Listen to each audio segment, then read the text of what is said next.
Le jour que tu mangeras, qu'est-ce qui va se passer? Tu vas mourir. Tu vas mourir. Genèse chapitre 3, la Bible va nous dire quoi? Le serpent était l'animal le plus rude. Il arrive maintenant, il a séduit à la femme, il a dit, Dieu a-t-il réellement?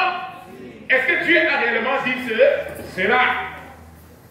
Il dit non, non, non. Genèse chapitre 3, verset 5, Dieu sait que le jour où vous allez manger, vous allez être semblable à... Vous allez être semblable à qui? À Dieu. Le verset 6 maintenant de Genèse chapitre 3, verset 6, la Bible nous dit que la femme, elle a regardé l'arbre, elle a vu que c'était bon à manger, et a ouvert les terrils, et elle a pris elle a mangé, et elle a désobéi, elle a donné également à son mari. Les deux ont mangé et ont été expulsés du jardin. Et voilà comme ça que l'image de Dieu a été corrompue. Amen. Combien de personnes comprennent l'histoire? Mais maintenant, à partir de ce péché-là, la Bible va nous dire que Dieu, il va donner une promesse. Il dit de la descendance de la femme va venir quelqu'un qui va écraser la tête du serpent. Qui est le serpent? Qui est le serpent? L'Église. Satan. Et qui devait écraser la tête du serpent? C'est qui allait écraser la tête du serpent? Le sens prophétique. C'est qui écrase la tête du serpent? C'est qui écrase la tête du serpent? Jésus, Jésus, Jésus, Jésus. Jésus, l'Église, Jésus. Alléluia. Voilà pourquoi dans Philippiens, le chapitre 2, le verset 5, la Bible nous dit, et en vous les mêmes sentiments qu'il y avait en Jésus. Alléluia. Lequel il ne s'est pas comparé être égal à Dieu. Mais il s'est débrouillé, lui-même se soumettant jusqu'à la mort. Et la mort de là, c'est pourquoi Dieu l'a également souverainement élevé et lui a donné le nom qui est dessus de tout, afin qu'au nom de Jésus, tout genou fléchisse dans l'air, sur la terre et sous la terre, et que toute langue confesse que Jésus-Christ est à la gloire de Dieu le Passé de Genèse, le chapitre 3, à partir de la désobéissance, alors Dieu s'élève et dit de la descendance de la femme. Il n'a pas dit de la descendance de l'homme. Amen. Parce que vous savez qu'en Israël, celui qui donne la descendance, c'est l'homme, ce n'est pas la femme. Mais maintenant, Dieu, il a dit, ce n'est pas de la descendance de l'homme qui va venir celui qui va écraser la tête du serpent, de la descendance de la femme. Pourquoi est-ce que Dieu dit cela? Parce que ça devait être un être divin. C'est Dieu lui-même, l'incarnation, qui va se manifester. Voilà pourquoi Isaïe, le chapitre 7 et le chapitre 9, on nous dit, un enfant nous est né, on l'appellera Emma, admirable conseiller, Dieu éternel, prince de la paix. Alléluia. Gloire à Dieu. Donc, l'image a été corrompue. Mais lorsque Jésus est maintenant arrivé, il a restauré l'image. Amen. Gloire à Jésus. Jean le chapitre 1, le verset 12. Qu'est-ce que nous dit la Bible? Jean le chapitre 1, verset 12. Allons-y, lisons. Jean 1, 12. Jean 1, 12. Mais à tous ceux qui l'ont reçu. À ceux qui croient en son nom. Elle a donné le pouvoir. De devenir.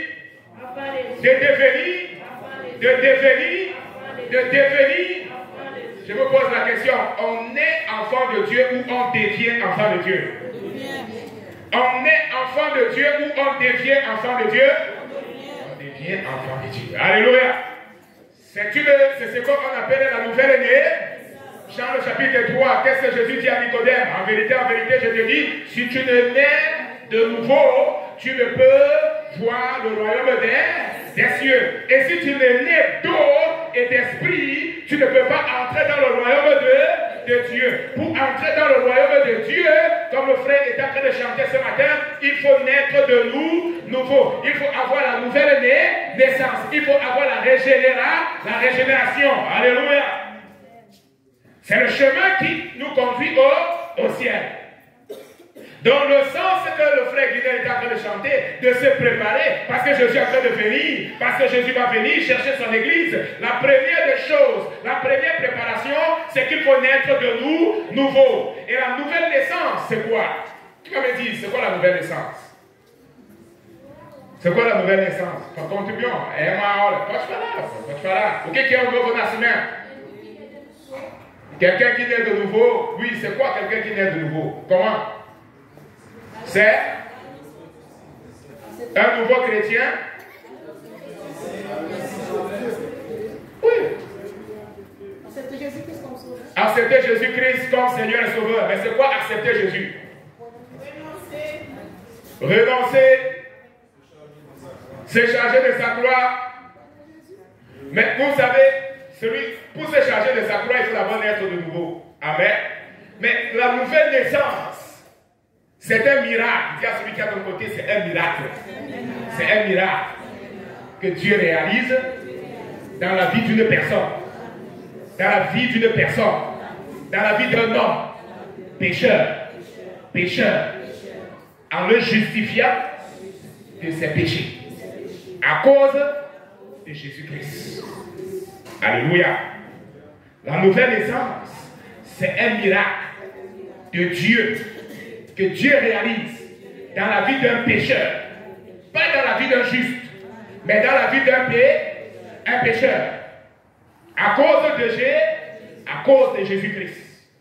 Lorsque Jésus est mort, il a dit Eloi, Eloi, lama sabachthani, mon Dieu, pourquoi m'as-tu abandonné? Père, je remets à toi mon est, tout est accompli. Personne ne va en enfer à cause de son péché. Alléluia. Les gens qui sont en enfer, ce n'est pas parce qu'ils ont beaucoup péché. Écoutez ce que je vous dis ce matin, frère.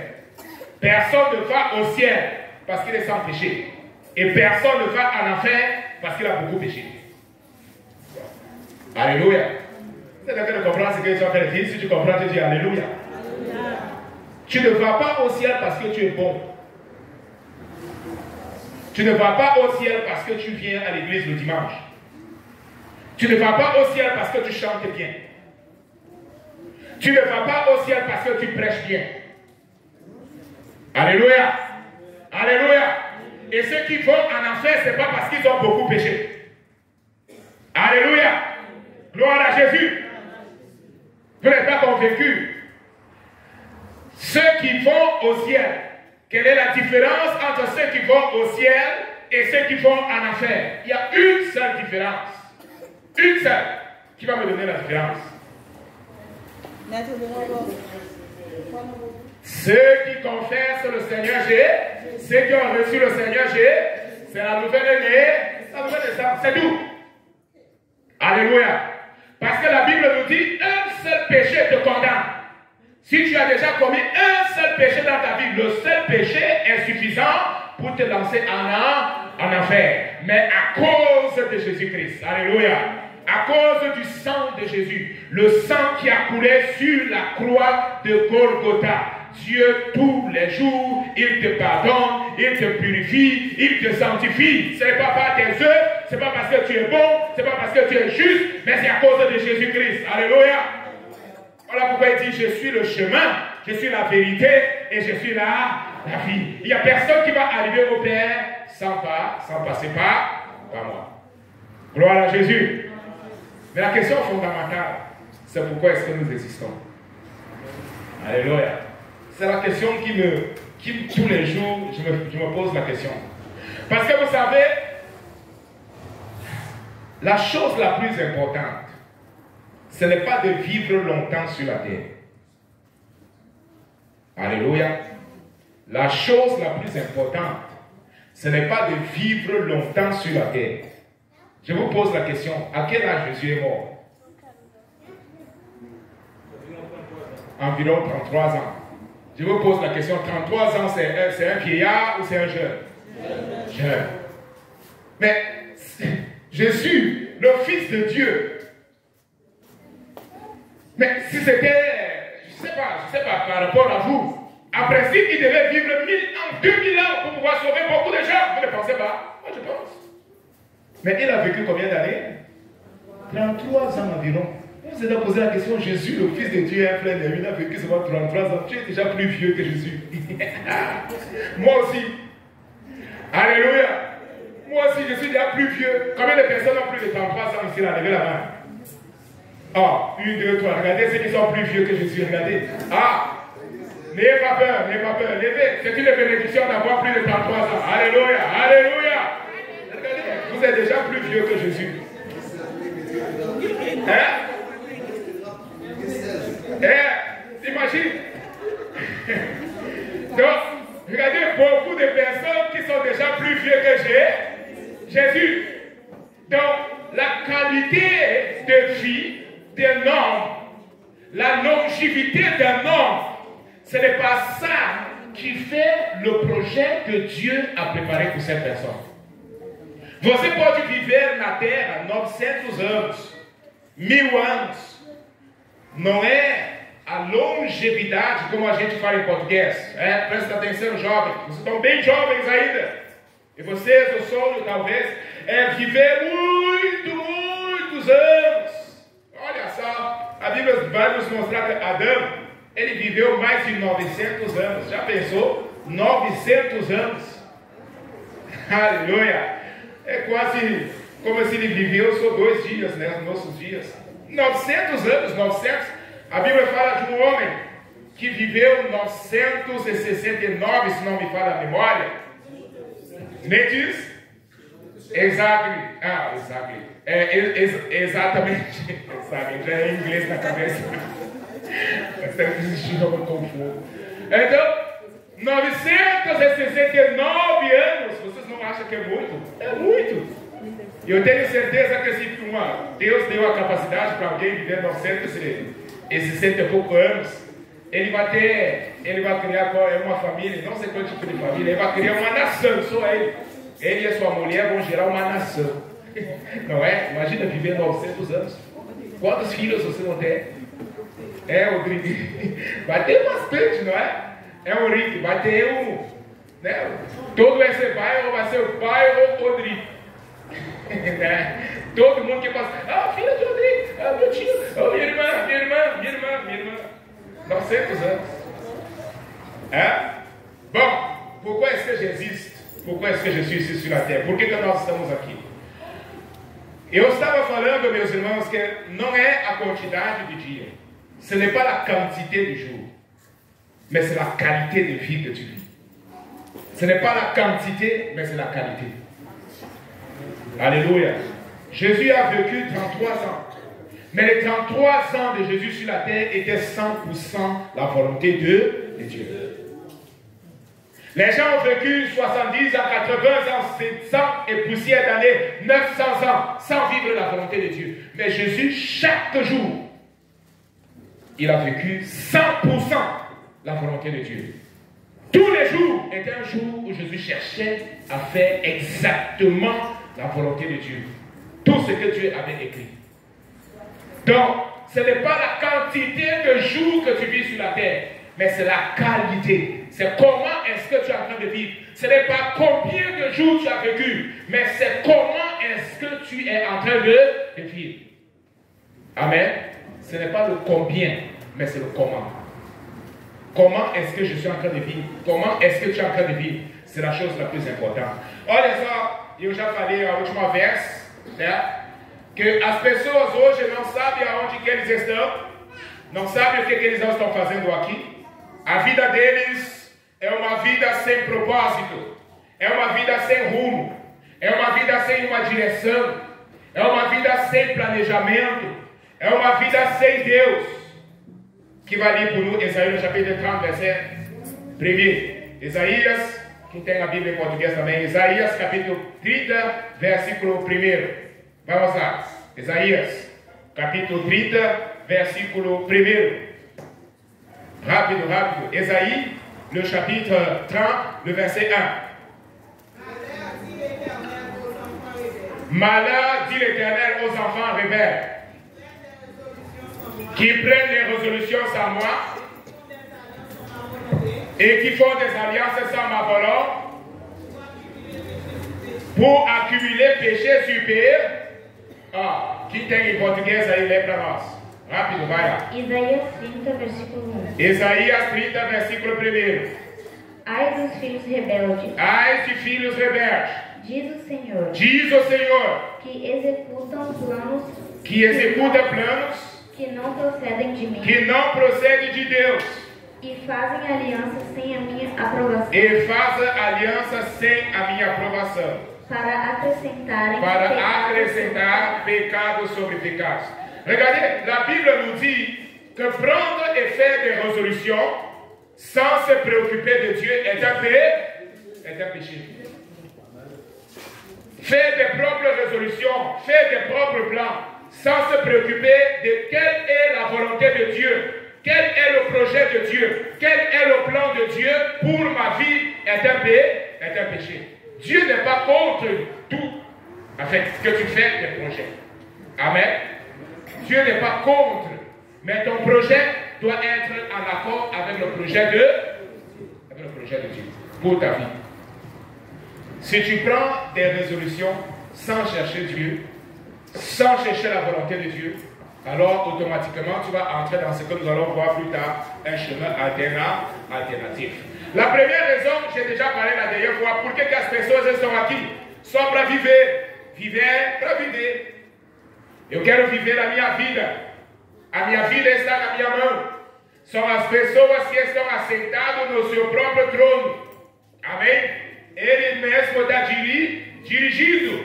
Ele toma a decisão, ele faz o que ele quer, quando que ele quer, e assim por diante. Ele não se preocupa de Deus. De vez em quando ele diz, Deus, eu te apresento esse projeto, mas ele já tomou a resolução. Frère, écoutez, beaucoup de personnes vont devant Dieu non pas pour demander la direction de Dieu, mais pour demander Dieu de bénir leur plan. Vous avez compris ce que j'ai dit?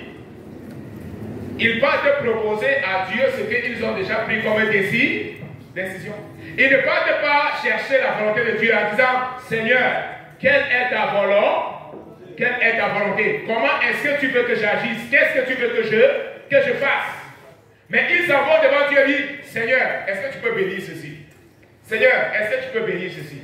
Est-ce que tu peux faire ceci? Est-ce que tu peux faire cela? Non. La Bible nous dit, si Dieu n'a pas commencé, il ne va pas terminer.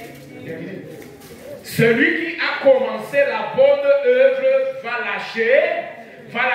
S'il n'a pas commencé, il ne va pas achever. Dieu n'achève pas ce qu'il n'a pas commencé. Dis à celui qui est à ton côté, Dieu n'achève pas ce qu'il n'a pas commencé. Alléluia. Ça ne sert à rien. Voilà pourquoi dans Galates, l'apôtre Paul va dire, comment vous avez commencé dans l'esprit et maintenant vous voulez terminer dans la chair. Un homme qui prend des résolutions sans Dieu ne peut pas s'attendre que lorsqu'il a des problèmes, il dit, mais Seigneur. Et vous savez, l'homme est comme ça. O homem é assim. Ele não busca Deus para os seus planos. Ele não busca Deus para os seus projetos. Ele toma as resoluções, as decisões sem Deus. E quando ele se quebra a cabeça, o que ele vai acusar? Deus, aonde tu está? Olha teu filho sofrendo. Olha tua filha sofrendo. Mas quando a pessoa tomou a decisão, ele perguntou para Deus, sim ou não? Não buscou Deus. Não procurou Deus. Não procurou a sabedoria. Mas agora, ele está acusando a Deus. Mais Dieu veut qu'avant toute chose, nous puissions le chercher. Nous puissions dire, Seigneur, quelle est ta volonté pour moi? Qu'est-ce que tu as préparé pour ma vie? Et je suis en train de dire, la première des choses que beaucoup de personnes tombent dans une erreur terrible, c'est penser que la vie que Dieu les a donnée, en réalité, c'est pour qu'ils puissent l'utiliser comme ils veulent. Dieu t'a donné cette vie. Ce n'est pas tout simplement que tu puisses vivre. As pessoas vivem só para viver. É uma vida sem propósito.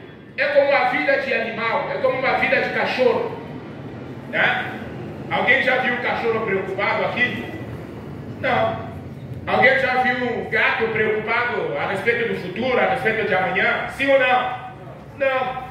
Regardez, vivre pour vivre. Vivre sans objectif est comme une vie animale. Parce que les animaux n'ont pas de plan. Cachorro não faz plano. Gato não faz projetos. Aleluia. Aleluia. Mas quantas pessoas hoje têm uma vida só para viver? Se levanta pela manhã, não sabe aonde que ele vai, o que ele vai fazer. Se ele faz muitas coisas, ele vai no trabalho, volta, não tem plano, não tem propósito de vida. Não tem nada digno. Não tem. Ele está só na terra, viver para viver. Uma vida sem propósito. Mas Deus, ele tem um plano, ele tem um propósito. Segunda coisa, eu já falei, quem vai ler por Luke, no capítulo 12. Vamos ler Lucas. Vamos ler a Bíblia. Lucas capítulo 12, versículo 16. Lucas 12, 16. Vamos lá. L'argent est mauvais, oui ou non? L'argent est mauvais, oui ou non? Non, l'argent n'est pas mauvais. S'il n'y avait pas l'argent, vous seriez ici. Amen. S'il n'y avait pas l'argent, est-ce qu'on devait construire cette maison? Oui ou non? Non. Donc l'argent n'est pas le problème. Hein? Ochocho, c'est mauvais? Le chocho n'est pas mauvais. Si c'est mauvais, donnez-moi.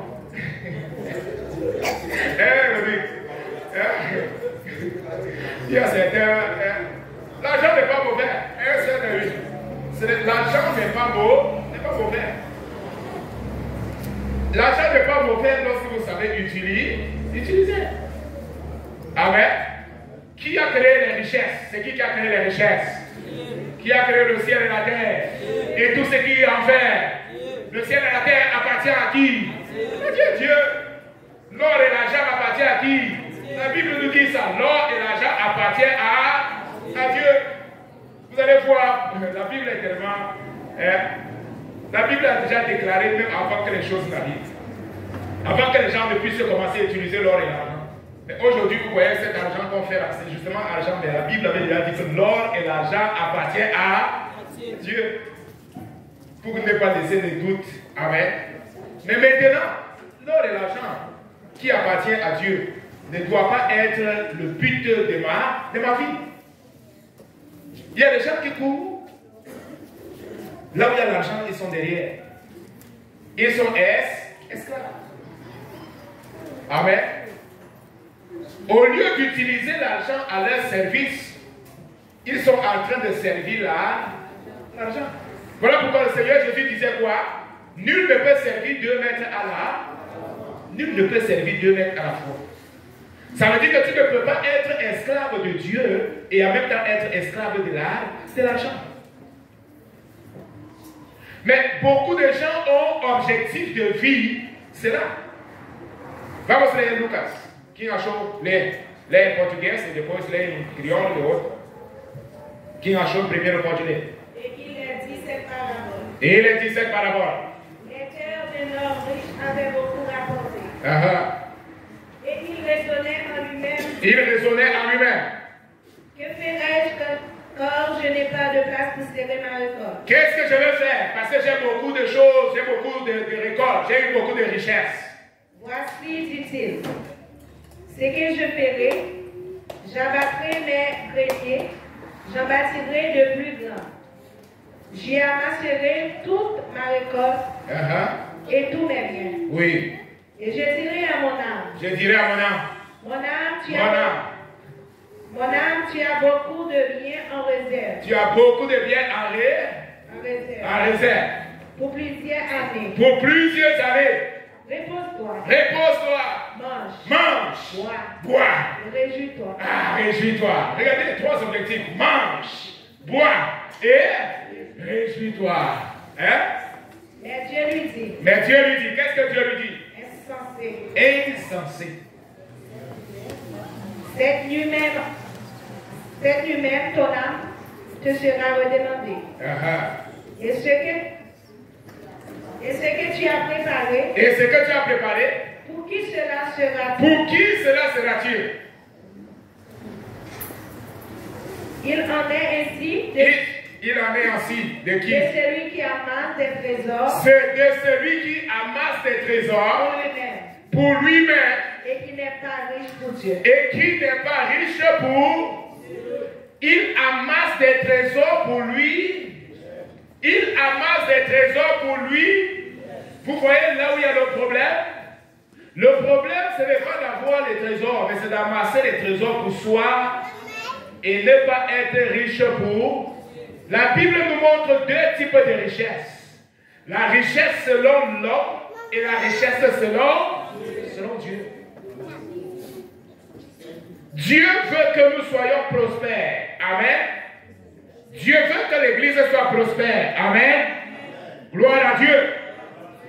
Mais Dieu veut que nous soyons prospères pour lui et ne pas être prospères pour nous. Dans la prospérité de cet homme, où était Dieu? Non. Qu'est-ce qu'il a dit? Mange, bois et réjouis-toi. Il a oublié que les richesses qu'il avait, c'est Dieu qui lui avait donné. S'il n'y avait pas la pluie, ces récoltes allaient produire, oui ou non? Non.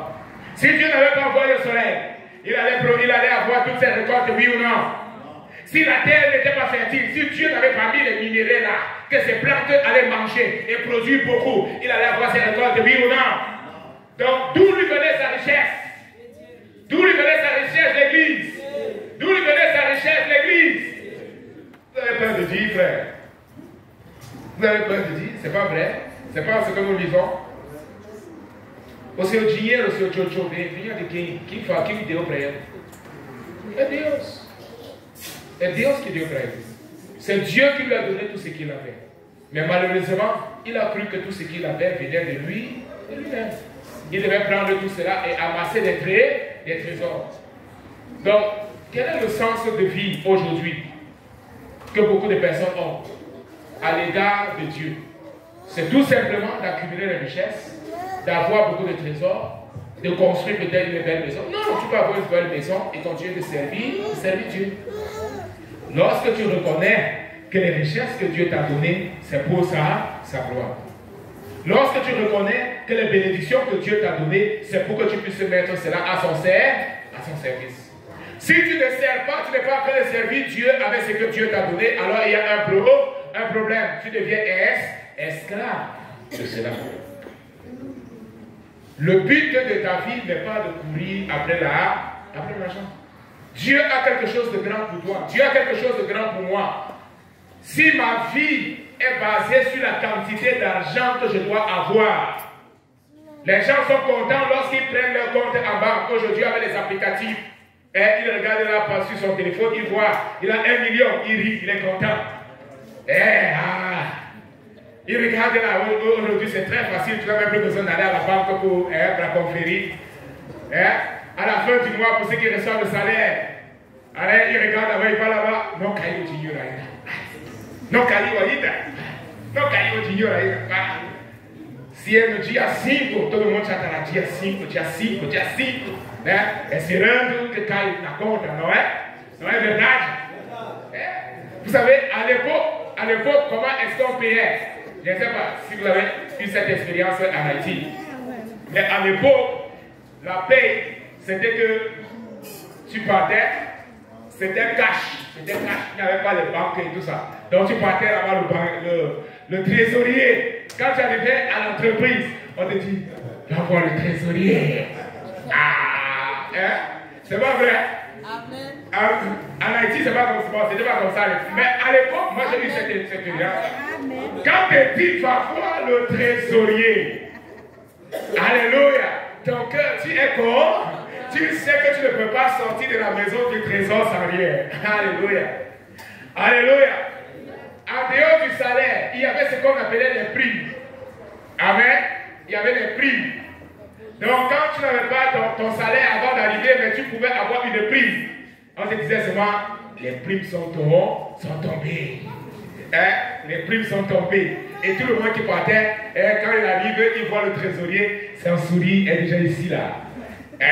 Il est déjà là, il sourit, tous les souris, on voit tous ces dames devant le trésorier. Parce que l'argent est tombé dans le corps. Il va avoir les primes, il va avoir quelque chose. Alléluia. C'est pas vrai? En philosophie, on disait souvent, démontre que l'argent fait le bonheur. Combien de personnes ont pris ce thème-là en philosophie? Certaines personnes. Mais moi j'ai pris cela, on disait, démontre que l'argent fait le bonheur. Et après aussi, démontre que l'argent ne fait pas le bonheur. On disait que c'était la thèse et l'antithèse. La thèse et l'antithèse. Tu montrais que l'argent fait le bonheur, l'argent fait le bonheur, l'argent fait le bonheur. Et après tu montrais que l'argent ne fait pas le bonheur, l'argent ne fait pas le bonheur, l'argent ne fait pas le bonheur. Et puis tu cherchais à la conclusion que l'argent ne fait pas le bonheur. Amen. Mais la vie d'un chrétien n'est pas basée sur la quantité de richesses qu'il possède. Amen. Ta vie ne peut pas être basée sur la quantité d'argent que tu as dans ton compte à banque. La Bible dit, si tu as de quoi manger, tu as de quoi te vêtir, alors tu dois être bon. Tu dois être content. Frère, pourquoi beaucoup de gens sont stressés aujourd'hui? Pourquoi beaucoup de gens meurent? Vous allez voir, pourquoi des gens volent? Je vous pose la question, pourquoi est-ce qu'il y a des corrompus en Haïti? Pourquoi? Quand vous regardez ces corrompus-là, ils manquent de quoi manger, oui ou non? Non. Vous allez voir que la plupart des corrompus, ce n'est pas parce qu'ils manquent de quoi manger. Ils ont de quoi manger. Et ils ont même en abondance. Mais ils partent même voler le peu qui est pas pour le pauvre. Parce que leur cœur est accroché à l'argent. Ostentation. Apparence. Il faut filmer là-bas les BMW son garage. Et montrer là sur Facebook, sur Instagram. C'est moi. J'ai une BMW. J'ai une Porsche. Mais ça, c'est l'argent du peuple qui a volé tout cela. Je ne sais pas comment est en Haïti, mais au Cameroun, je suis indigné. Vous pouvez passer, vous voyez la maison des ministres. La maison des ministres, ça peut être comme tout ce prêt que vous êtes en train de voir ici, là, jusque là-bas. Il a acheté ça pour lui seul. Comment une personne peut vivre dans une maison comme un champ de football, grand comme ça, lui seul? Mais ce n'est pas la sorcellerie, ça. C'est pas vrai, frère. C'est l'esclavage. Les gens sont esclaves de l'argent, esclaves des choses, des biens matériels, l'ostentation. Tu vas avoir une grande maison, une grosse voiture. Mais tout ça, après tu meurs. Et puis tu vas pourrir dans la terre. Alléluia. Et tous ces biens-là, la Bible nous dit insensé. Jésus a dit à cet homme, insensé. En portugais, insensato. Hoje mesmo, todo o teu dinheiro, o teu tchotchô e a tua recorda, tudo que tu teve ali, eu vou tirar tudo isso aí. E aí, me diz uma coisa: o que vai acontecer contigo? O que vai acontecer com o teu dinheiro quando eu morrer? Deixar por família, com certeza, não é muito ruim deixar o dinheiro na família. O meu pai também deixou o terreno para mim. Mas o meu propósito de vida tem que estar baseado nisso? Sim ou não? A minha vida tem que estar baseada em buscar dinheiro, ter recursos, ter tantas coisas e me esquecer de Deus? Sim ou não? Não. Deus quer que eu trabalhe? Sim. Deus quer que eu possa ter dinheiro? Sim. Eu tenho que cuidar da minha família. Se tem filhos, tem que cuidar, né? Quem vai pagar a escola para eles? Quem vai dar comida? Vai trabalhar. Mas agora, né, ele está vendo, né? Outro está vendo aí, porque ele come bastante, né? Cadê o Ele deve estar dando bastante trabalho, né? Come bastante, não é? Claro, olha o teu tamanho. Ele diz, não. Mas olha o teu tamanho. Eu te conheço quando tu era assim, assim, na igreja. Todo mundo aqui te conhece. Mas olha o teu tamanho, olha como você está hoje. Olha só, tu viu? Olha o teu rosto aí, cheio de coisa aí. Tem um cara que come bastante. É sério. Sim, olha a tua barriga. Tu comeu hoje o café da manhã, sim ou não? Mas tu comeu, né? Olha, acordou já comendo, rapaz. Tem que ficar de jejum. Sabe o que é jejum? Jejum é que tu não come nada. Aí tu vai orar, jejum é que tu não come nada, mas tu vai orar, pedir para Deus, Deus me abençoa, abençoa o pai, abençoa a mãe, abençoa essa casa, e aí tu não come nada, mas tu vai orando. Tu já fez isso? Tu quer fazer isso? Não quer fazer? Não quer experimentar? É bom, né? Então vamos jejuar? Tá, então tu não vai comer até as 4 horas, pode ser? Até as 16 horas, sem comer nada. Depois daqui um pouquinho a gente termina, volta para casa. Tu não come nada, tu vai orando, pode ser? Criança é isso, né? Mas enfim, vamos lá. Bom, o nosso propósito de vida não pode estar em buscar os recursos. Deus quer que nós venhamos a ter os recursos. Deus quer que nós venhamos a ter os bens. Sim, vamos ter tudo isso. Vamos cuidar da nossa família, vamos cuidar das pessoas que estão nas nossas voltas, mas nunca vamos nos esquecer que Deus tem que estar em primeiro lugar nas nossas vidas. Nós temos que sempre estar buscando qual é o propósito de Deus, qual é o plano de Deus para as nossas vidas. Nós falamos já, as pessoas vivem só para comer, experimentando coisas, né? Ele vai comendo, vai provando tal tipo de comida e assim por diante. Mas isso não pode ser um propósito de vida. J'ai déjà vu des personnes qui mangent, qui vont acheter une des nourritures qui coûte, je ne sais pas moi combien de dollars, des centaines même peut-être de dollars, tout simplement parce qu'on a mis de l'or sur la nourriture, sur la viande. Imaginez-vous, as pessoas não sabem o que eles vão fazer com o seu dinheiro. Aí vai gastando, eu quero experimentar aquilo. Isso não é um propósito de vida do crente. A comida é ruim, sim ou não? A comida é ruim, sim ou não? Não, a comida não é ruim. A comida é para o corpo. Amém? Nós temos que comer. Nós temos que alimentar o nosso corpo. Mas agora, nós não podemos ser escravos da comida. Le ventre, aleluia, le ventre a été créé pour la nourriture, et non pas la nourriture pour le ventre. Donc, voilà pourquoi les gens qui ont la tendance à être attachés à la nourriture, ils ne peuvent pas facilement jeûner. Lorsqu'on va parler du jeûne, comme on était en train de parler au petit là tout à l'heure, quando a gente vai falar, vamos jejuar, como a expectativa de vida dele é baseada nos alimentos, o que ele vai fazer? Ele não vai se sentir confortável. Ele não vai conseguir jejuar. Amém? Bom, outra chose qu'on a vu la dernière fois, casar e ter bastante filhos, né? Isso é um propósito de vida. Mas isso já foi no passado. Eu venho de uma família grande, família de 8 irmãos. A minha mãe de 12 irmãos. A minha mãe, né, ela veio de uma família mais grande ainda. Eu já vi família de brasileiros aqui, famílias de 15, né, de 15. A família de John Wesley, onde que ele nasceu, de 19 filhos. Né? Por que isso? Porque no passado, né, quanto mais filhos tu tinha, era melhor, porque as pessoas eram fazendeiros. Então, eles trabalhavam na lavoura. Então, se tu tem mais filhos, tu tem mais mão de obras. Entenderam? Por isso, tinha que ter bastante filhos. Les gens avaient beaucoup d'enfants parce qu'il fallait travailler dans les champs. Et pour travailler dans les champs, il te fallait avoir la main d'œuvre. Amen. Donc, la main d'œuvre la plus moins chère qu'il y avait, c'était de faire les enfants, fazer filhos, fazer mais filhos. Era o propósito de vida. Os filhos serão criados só para, né, depois ter uma boa renda, ter bastante coisa e assim por diante. Amém? Hoje nós vivemos muito mais, né? Né? Imagina com uma mulher que tem 15 filhos, meu Deus.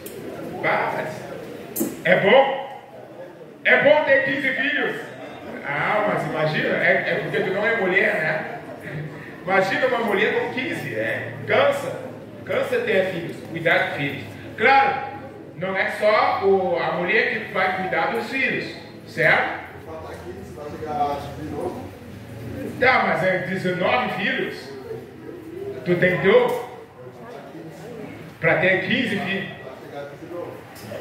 Mas para chegar a 19. 19? Ah, mas cadê a tua esposa? Acho que ela não veio hoje. Mas tu tinha que ter mais esposas, então, porque eu não acho que com uma mulher só tu consegue esses 19 aí. Hoje em dia é complicado. Vous savez, à l'époque c'était plus facile. Mais aujourd'hui, un même déjà n'est pas facile. Amen. Un enfant même déjà n'est pas facile. C'est pas vrai, frère Bénin. Ceux qui ont beaucoup d'enfants disent si je savais même j'avais seulement un seul. C'est pas vrai? Porque gasto todo dia. Quando ele está pequeno, tem que trabalhar para trocar fralda, tem que fazer com o outro, tem que a escola, depois da comida, Rodrigo? Imagina. Spécialement, frère, écoutez. L'être humain est la seule espèce qui est accrochée à son père ou à ses parents jusqu'à plus de 18 ans. Et parfois, tu vas voir des gens qui vivent dans la maison de leur père jusqu'à 30 ans. Ils sont encore dans la maison de leurs parents. Imaginez-vous, un enfant, pendant 30 ans, tu dois lui donner la nourriture de la maison, tu dois lui donner les habits, tu dois lui donner 30 ans. Frère, ce n'est pas une souffrance. Hein? Não sobra nada. Tu nunca vai te aposentar, tu vai só trabalhar para ele durante 30 anos. É, não. É. Tem 4 aqui? Não, mas daqui a pouquinho ela já começa a trabalhar. É, Fré?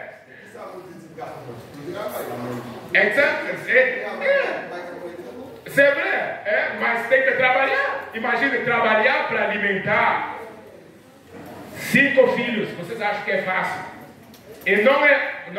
Olha, irmão Simeão, se é para dar comida para ele durante 3 meses, aí tudo bem. Mas não é 3 meses, não é 1 ano, não é 2, não é 5. Mas às vezes 20 anos tem que estar ali, ó, trabalhando. Depois da morrer também. É, né? Botar a mulher trabalhar também, né? Sim, a mulher vai trabalhar. Mas, ó, la Bible dit que la responsabilité de la maison, c'est de l'homme. Não é simplesmente c'est chef, quand tu l'as pris là, tu l'as mis à la maison, tu vas assurer. É isso aí. Uma mulher, ó, presta atenção, uma mulher que trabalha para ajudar a casa é um bônus. Você sabe o que é o bônus? É um bônus, porque não é a responsabilidade dela. Exato. Sim, eu estou dizendo que uma mulher que trabalha para ajudar o esposo é um bônus, porque não é responsabilidade dela. A responsabilidade dela é cuidar da casa. Aleluia! É isso. A responsabilidade da mulher é cuidar da casa. O homem é o provedor. Deus colocou o homem no jardim para cultivar e para guardar. Era para ele trabalhar e cuidar da sua mulher. Oh, glória! Tem que ser, né? Isso aí.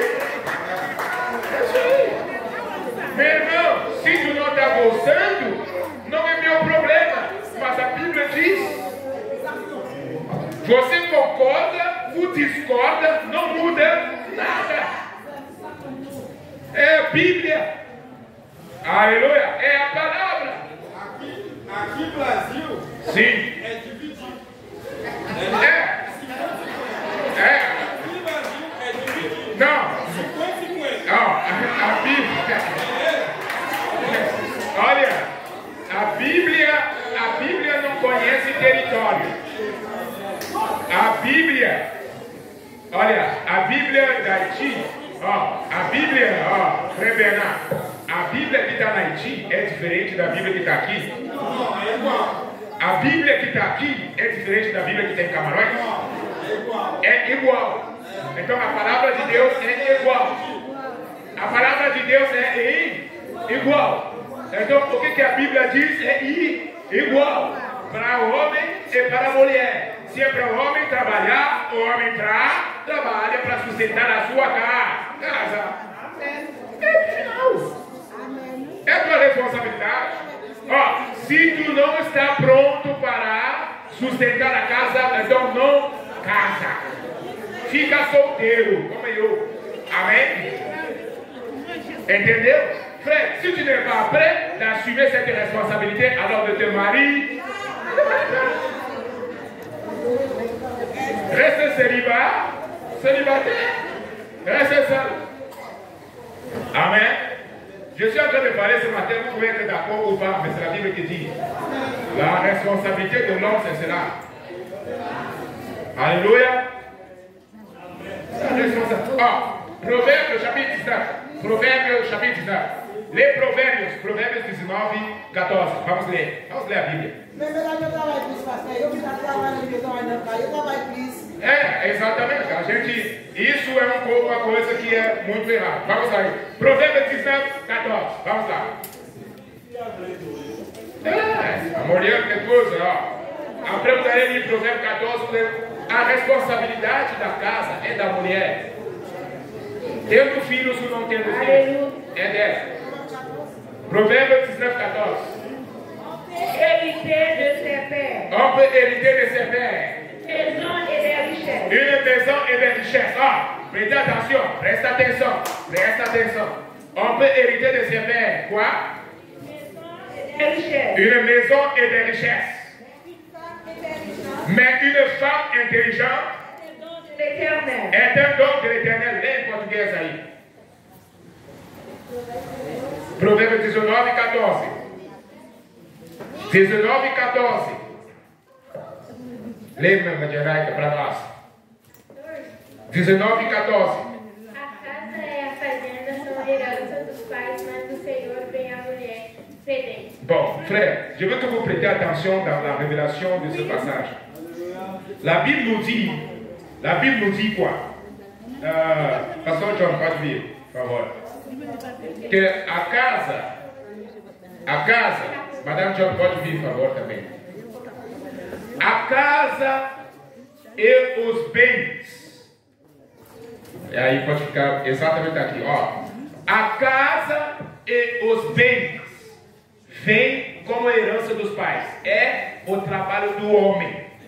Conquistar a casa e a fazenda. O que é a fazenda? A fazenda é o trabalho para sustentar a casa.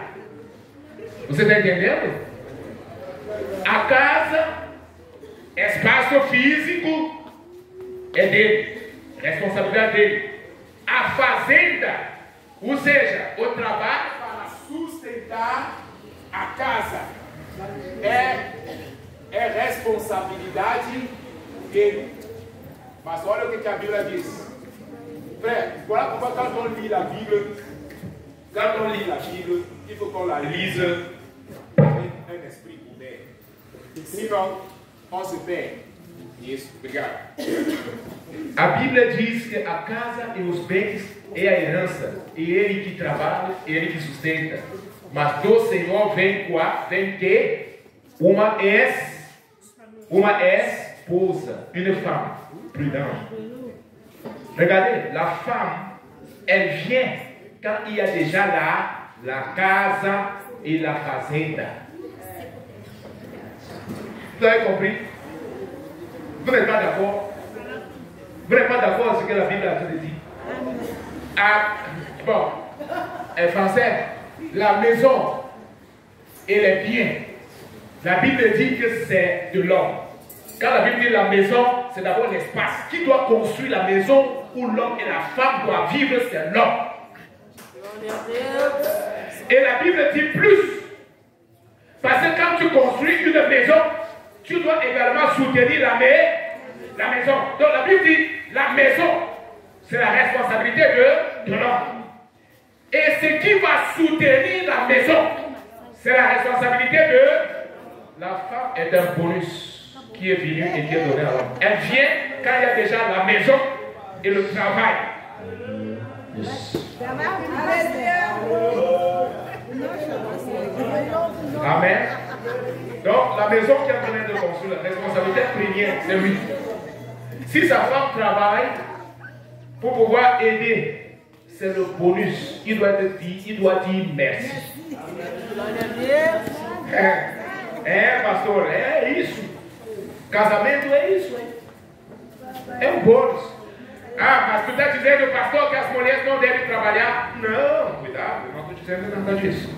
Mas eu estou te dizendo que a tua responsabilidade, ta responsabilité première, c'est la maison et le travail. Tout ce qui doit soutenir la maison, c'est ta responsabilité.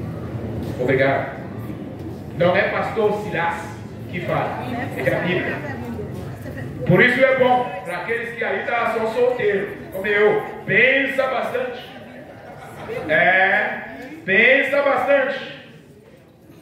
E tem um homem que vai ali cobrar da sua mulher, tu não trabalha, tu não faz aquilo, tu não faz aquilo. Não, eu trabalho dela. O trabalho dela é cuidar da casa. Ah, mas pastor, se eu não tenho ainda a casa, então eu trabalho, eu construo uma casa, ela vai cuidar. Eu trabalho dela. Ne donnez, n'attribuez pas à la femme ce qui n'est pas sa responsabilité. Ce n'est pas sa responsabilité. É Sony, você já bem viu? Fiquei feliz se tiver chegado. É bom pegar esse conceito. Mas a mulher deve trabalhar, a mulher trabalha. A Bíblia diz isso, Provérbio 14, versículo 1. A mulher sabe, ela vai edificar a sua casa. C'est sa responsabilité. Amen. Même si vous n'êtes pas d'accord, amen. Hein? Oui. Si il n'y a pas d'engagement là pour que les ouvriers qualifiés à la carte de travail, pour le faire engagement.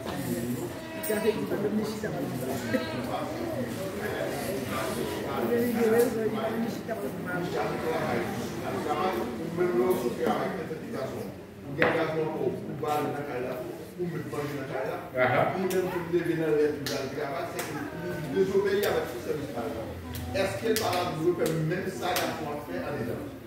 Frère, qu'est-ce que je suis en train de dire? Je ne sais pas si j'ai bien compris ta question, mais je vais essayer de répondre. Dans une famille, mari et femme, amen, spécialement lorsqu'il n'y a pas encore des enfants, la femme, elle peut travailler. Amen. La femme peut travailler parce qu'il n'y a pas grand-chose à faire dans la maison. Mais lorsque les enfants viennent déjà, même si c'est un enfant, c'est déjà beaucoup. C'est une grande responsabilité. Lorsque l'enfant vient déjà, la responsabilité de prendre soin de cet enfant, de l'éducation, je ne suis pas en train de dire que l'homme n'a pas cette éducation. Non, mais maintenant, la responsabilité de la femme première, c'est de prendre soin de cet enfant-là et de la maison. Donc, qu'est-ce que beaucoup de gens aujourd'hui font? Ils prennent les enfants et vont jeter à la crèche. Et l'enfant va recevoir des faux enseignements, des enseignements tortueux qui vont détruire sa vie. Tout simplement parce que la femme se lève, elle va au travail, l'homme se lève et va au travail. Le but, ce n'est pas d'éduquer cet enfant. Et Dieu va leur demander compte de la vie de cet enfant.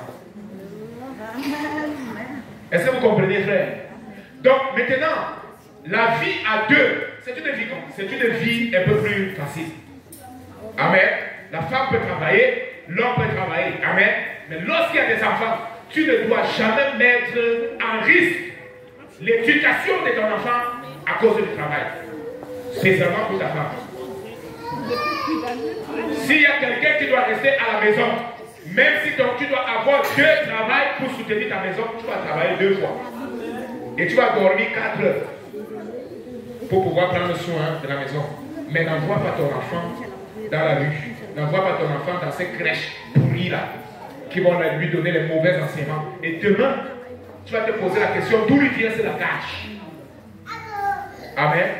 Quand c'est possible, frère, quand c'est possible que la femme elle peut travailler et la vie des enfants n'est pas en risque, l'éducation des enfants n'est pas en risque, il faut le faire. Mais si l'éducation des enfants est en risque, alors que ta femme arrête de travailler et prend soin des enfants et de la maison. C'est sa responsabilité de pouvoir faire ça. Ne la mets pas à faire quelque chose que c'est ta responsabilité. Ne la mets pas. Voilà pourquoi la sœur disait que les mères aujourd'hui, les femmes aujourd'hui travaillent 2 fois. Parce qu'elle va au travail et elle rentre, elle doit prendre soin de la maison, elle doit cuisiner, elle doit prendre soin de l'enfant, elle doit laver l'enfant, elle doit éduquer cet enfant et ainsi de suite. Et l'homme qui a seulement un seul travail, ce n'est pas une bonne chose. Ce n'est pas une bonne chose. Ce n'est pas biblique. Ce n'est pas biblique.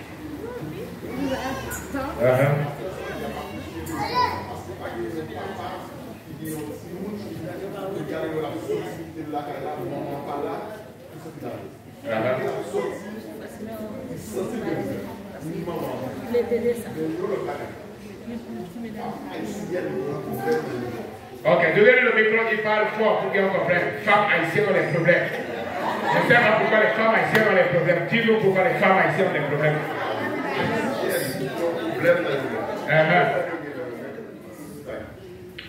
Les gens qui ont fait, ou même qui sont là, ils marchent.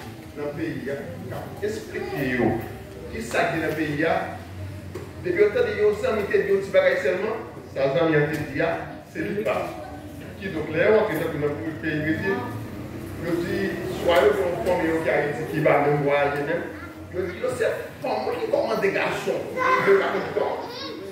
Comme brésilienne, comme des garçons qui commandent. C'est même un peu dans ce là, je suis sorti avec ma fille, madame, je suis tiré à la main, je suis tiré à la main, je passe un poste de gaz, chaque main, je suis tiré à la gaz. Brésilienne, on fait caille.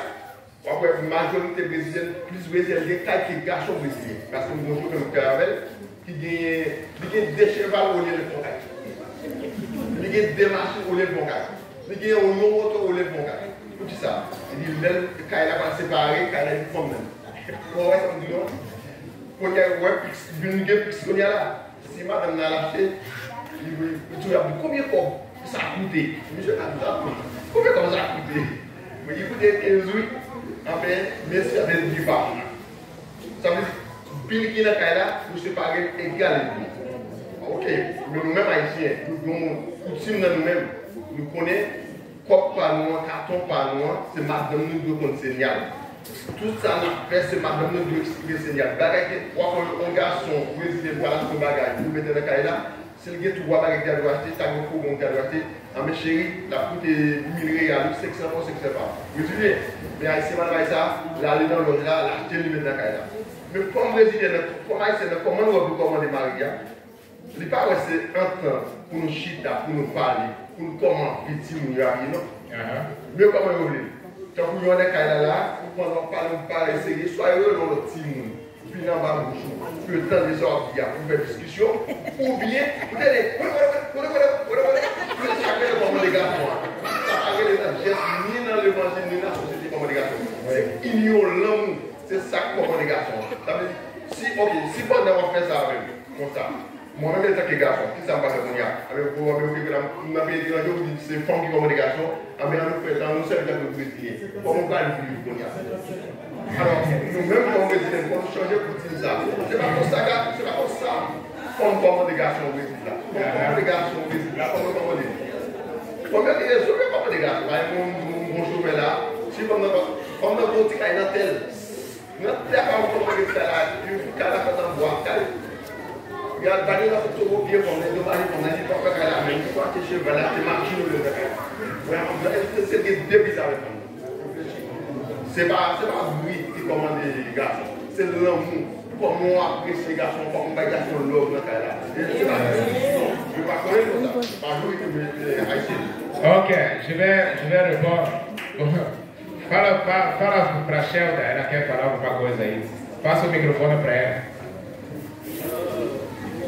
Bom, o tema não é sobre o casamento, mas vamos fugir um pouquinho, vamos conversar sobre isso. Ó, responde aí, fala haïtien. L'homme haïtien parle, então fala haïtien, responde.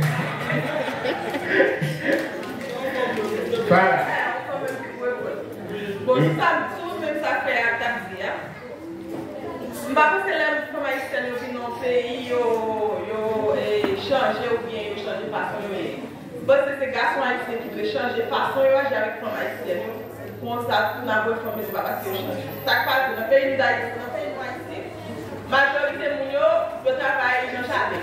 Alors, ils ont toujours été la caille. Mais les filles dans notre pays, ils ont un travail, les garçons ont un travail. Mais nous avons toute responsabilité, même pour l'éducation de tout le monde, et prendre ce cas-là, prendre soin de nous, nous avons toute responsabilité honnête sur le fil. Mais nous sommes au travail, nous rentrons, nous mangeons, nous veillons, nous couchons. Parfois, nous ne pouvons pas aller dans l'école là. Ou pas jamais pas parler pour participer dans l'église. C'est toujours fille à travail. Fille à prendre soin de nous, fille à faire manger dans le cas-là. Fille, ils vont côté les fatigués parce que la vie de nos pays, côté fille qui bouge, puis parler, qui sont dans des pays de Haïti. Par exemple, nous marquons des filles, nous battons, nous pensons que c'est métier, par exemple, nous ne pas connaître, il y a des droits, nous allons respecter. Normalement, la relation toujours problème. Il y a dans l'autre pays, côté que les filles a bien traité, garçons bien traité, filles, il y a possibilité pour garçons qui traité bien, filles a par exemple, qui sont pas avec nous mariés, c'est pas un achat au fait, c'est pas un bête acheté, c'est un mal pour l'homme. Avec la vie a toujours été à changer. Parce que les de l'autre côté, dans l'autre qui est lié à travail ou à travail, il a toujours c'est ça. Souvent, on fait un ballon ou traiter le pied, on met comme soufflet, il va pas répondre au mal de frère. Il va pas besoin de l'autre qui pour vite tendre parce que dans la conversation, nous aussi après, on va faire ce petit monde là. Parce que nous arrivons de l'autre côté, c'est qu'on va pas besoin de l'autre qui pour vite là. Je ne sais pas de message ici. Après, c'était mesdames, c'était OK. Mesdames, c'est mon jour j'avais. Yo que ça, yo fatigué. Nous dit ah c'est avec tout garçon qui va construire comme elle. Même si pas construire, il va pas aller au garçon ici au bail corps c'est mais qui a besoin de l'amour, il besoin d'affection, il besoin de tout bien traiter. Si vous avez besoin de l'amour, si vous avez besoin de présence partage la vie, c'est pas seulement fier qui peut éduquer tout le monde, c'est pas seulement fier qui a construit tout le monde. Si vous avez besoin de la bonne relation avec maman, il partage. Si vous avez fait ça, c'est pas plus pour le faire avec le Seigneur. Parce que le Seigneur, c'est un peu comme qui se fait.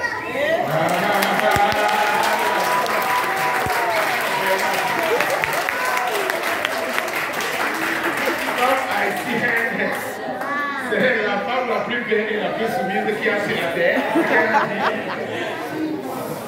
Sans miséricorde, hein? Bon, frère, le mariage, c'est toujours quelque chose qui amène des changements et des transformations. Il faut avoir l'entente. La première des choses que je vais vous dire, nous sommes en train de parler du mariage dans un contexte biblique, non pas dans un contexte moderne. Et dans le monde, la réalité est autre que dans l'Église. L'Église a une réalité et le monde en a une autre. La Bible nous montre cela de manière claire, Romains le chapitre 12, le verset 1 et 2, que nous ne devons pas nous conformer au siècle présent, mais que nous soyons transformés par le renouvellement de l'intelligence. Maintenant, lorsque un homme épouse une femme haïtienne, la tendance c'est que quoi? Que les deux qui connaissent déjà la même tradition, les choses soient plus faciles. Amen. Bon, quand un homme épouse par exemple une brésilienne, il y aura encore une autre manière d'adaptation. Amen. Donc l'adaptation est toujours importante dans le mariage. Que ce soit une personne de ta nationalité, que ce soit une personne de l'autre nationalité. Les conditions sociales sont importantes, oui, mais nous devons toujours regarder à la parole de Dieu. Le miroir de toutes choses, c'est là, c'est la Bible. 1 Pierre le chapitre 3, la Bible nous dit, femmes, soyez soumis, soyez de même soumises à vos maris, afin que si quelques-uns n'obéissent pas ou n'obéissent point à la parole, ils soient gagnés sans parole par la conduite de la femme. Donc la femme doit être soumise à son mari. Ça c'est clair. Je ne suis pas en train de dire ici que la femme doit commander. Non. Qui est le chef de la maison? C'est qui? Le chef de la maison, c'est qui? C'est l'homme. Et si c'est un homme qui est, je ne sais pas moi, il est paresseux, par exemple, il n'aime pas travailler, qui continue à être le chef de la maison? L'homme, ça ne change pas. La Bible a dit qu'il est le chef, il est le chef. Ce n'est pas s'il travaille ou s'il ne travaille pas. Il est le chef, il est le chef. Dans la plupart des décisions qui doivent être prises, la décision, c'est la responsabilité de l'homme première. Mais maintenant, si tu as épousé une femme, comme elle est en train de dire, la femme haïtienne, c'est la plus belle et la plus soumise. Et je pense aussi, je peux même ajouter que c'est la plus sage. Donc si tu es une femme sage, pourquoi est-ce que tu vas prendre des décisions seule? Amen. Si ta femme est sage également, tu dois l'impliquer dans les décisions que tu prends. Parfois, c'est ça le problème. Quand l'homme, la Bible dit que l'homme est chef. Mais ce n'est pas qu'il doit exiger à la femme en disant, le chef ici c'est moi. Et taper sur sa voiture. Ce n'est pas ça. Hein? Donc, un homme qui, avec arrogance, qui va dire, la Bible dit que tu es ma femme, tu dois te soumettre à moi. Lui, il est déjà en train de pécher lui-même. Ta femme, elle doit se soumettre à toi de manière naturelle, pas par obligation. Et elle va se soumettre si toi-même tu lui montres l'amour, si toi-même tu l'aimes, si elle te voit travailler, si elle te voit être efforcée, tu te lèves le matin, tu vas, tu travailles, difficilement, elle ne sera pas soumise à un homme comme ça. Difficilement. Difficilement. Je ne veux pas dire que c'est impossible, mais difficilement, elle va se soumettre de manière naturelle parce qu'elle sait que tu travailles, c'est pour soutenir la maison, c'est pour prendre soin des enfants, et ainsi de suite, ainsi de suite. Elle ne va pas être rebelle. Bon, qu'est-ce qui se passe, pasteur, si elle est rebelle? Je suis en train de dire, nous pouvons être ici au Brésil. Le frère Guinel est en train de dire 50%, 50%. Les conditions de la société, par exemple, le salaire du mari peut être insuffisant pour prendre soin de toute la maison. Mais il doit toujours avoir le dialogue, un frère d'Eric. Il doit toujours avoir le dialogue. Parle avec ta femme. En lui disant, bon, voilà, seulement mon salaire n'est pas suffisant pour que nous puissions acheter une maison. Hein, amor? Olha, se a gente ficar só no meu salário, a gente nunca vai ter uma casa própria. Eu vou sempre estar trabalhando e todo o dinheiro vai para o aluguel, para a comida, e tudo vai. Então, o que vocês fazem? Os dois se sentam, estudam, vê se ela pode trabalhar meio turno. E aí, em compensação, você ajuda ela também com as coisas da casa. Não é que ela vai sair, ela vai trabalhar, e você voltar ali à tarde, ficaria sentado no seu banco, ali esperando a comida. Mulher, tira meu sapato, voltei de casa.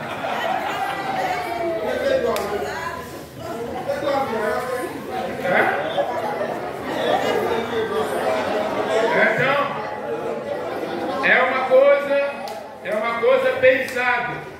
Presta atenção, é uma coisa pensada. Fico feliz, se houver o irmão Guinel ali, hoje ele está ali com os dois filhos, é isso aí. Leva também, não é? Vai ali, ajuda, volta em casa, tem filhos, a tua esposa trabalha também. Então, quando ela vai cortando aí cebola, tu pode estar fritando não sei o que lá, fazendo alguma coisa.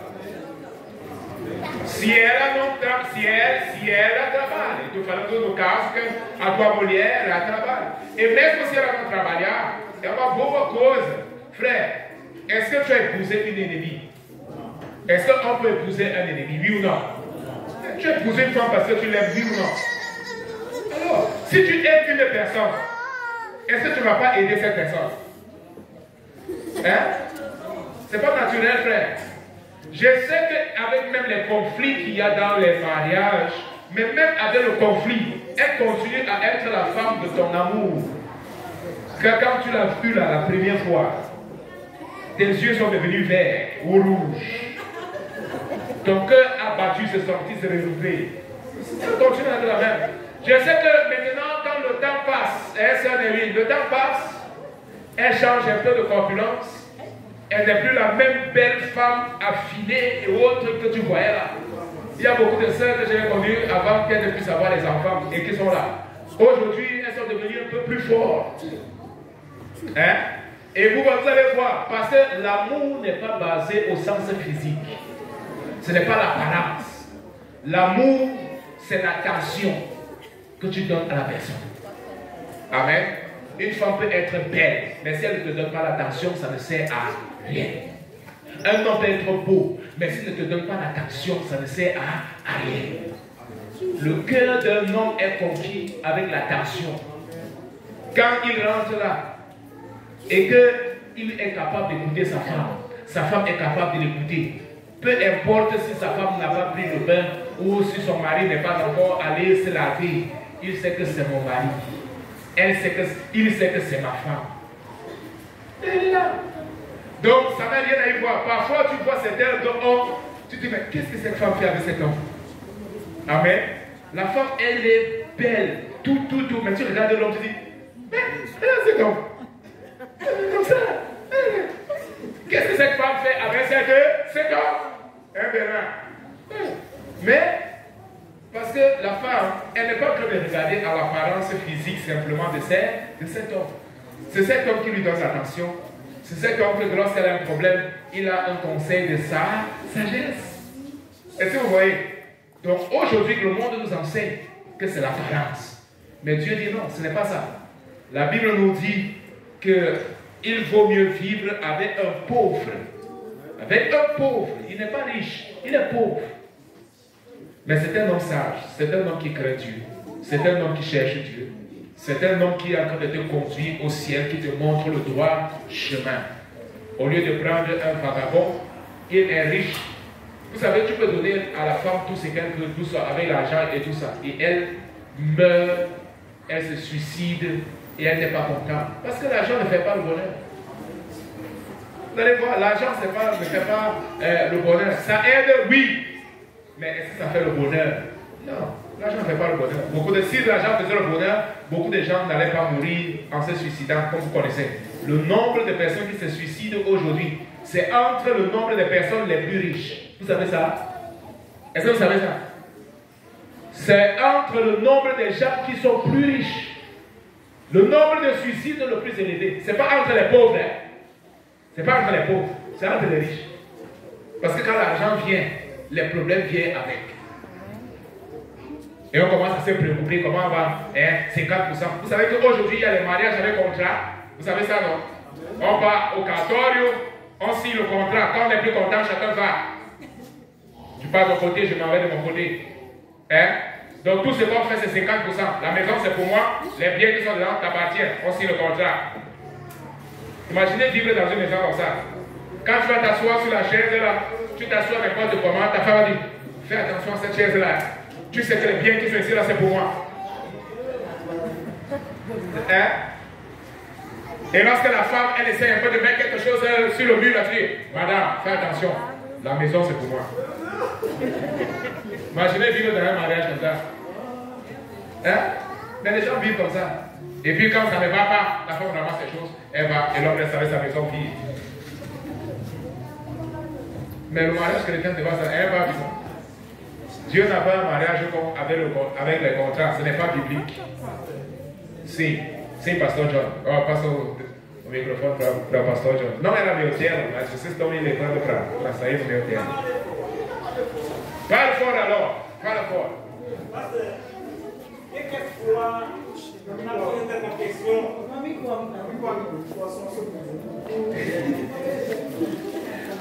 O que é falar por essa questão? E não está um pire sobre a família haïtienne. Et moi, je pose la question plusieurs fois sur ça, m'a dit comment ça va faire. Par exemple, on met faire tout ce qu'on fait dans nous-mêmes pour une fille. On met faire tout ce qu'on fait d'après le travail. On met faire regarder, on met faire du sang. Les jours où fille a mandé mon bagage, dans le moment où on va t'accueillir, c'est comme si tu avais un enfant pour ça, fait ça. Não é só as mulheres, não. Pastor John, responde.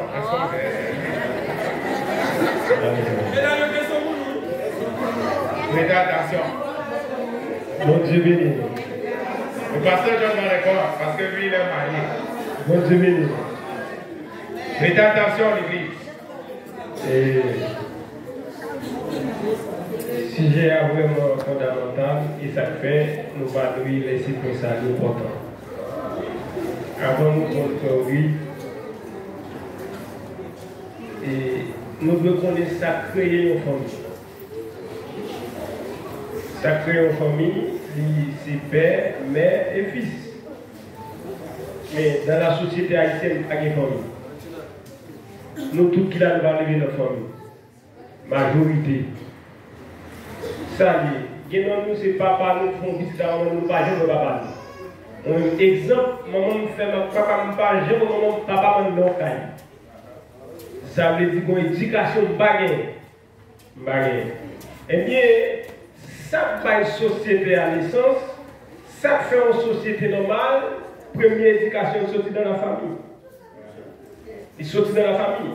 Ça veut dire ça, c'est votre l'éducation pour nous gagner en tant que chrétiens, c'est que nous devons gagner, mais nous perdons base dans la famille. C'est ça qui fait passer cette valeur-là. L'homme qui pour le travail, maman, fille a donné qu'elle a construit Timounio. Pour éduquer Timounio. Et ça fait qu'il y a un pile foyer qui paraît ici comment? Jeune fille a levé à un matin. Est-ce que vous comprenez? Le mari a une fille qui lève à un matin, il va jamais mon papa dans le cas. Il va jamais dire mon papa qui fait ça, fait ça. Qu'on y a même qui vient marier avec nous, choc pour lui. Parce qu'il ne va jamais faire ça.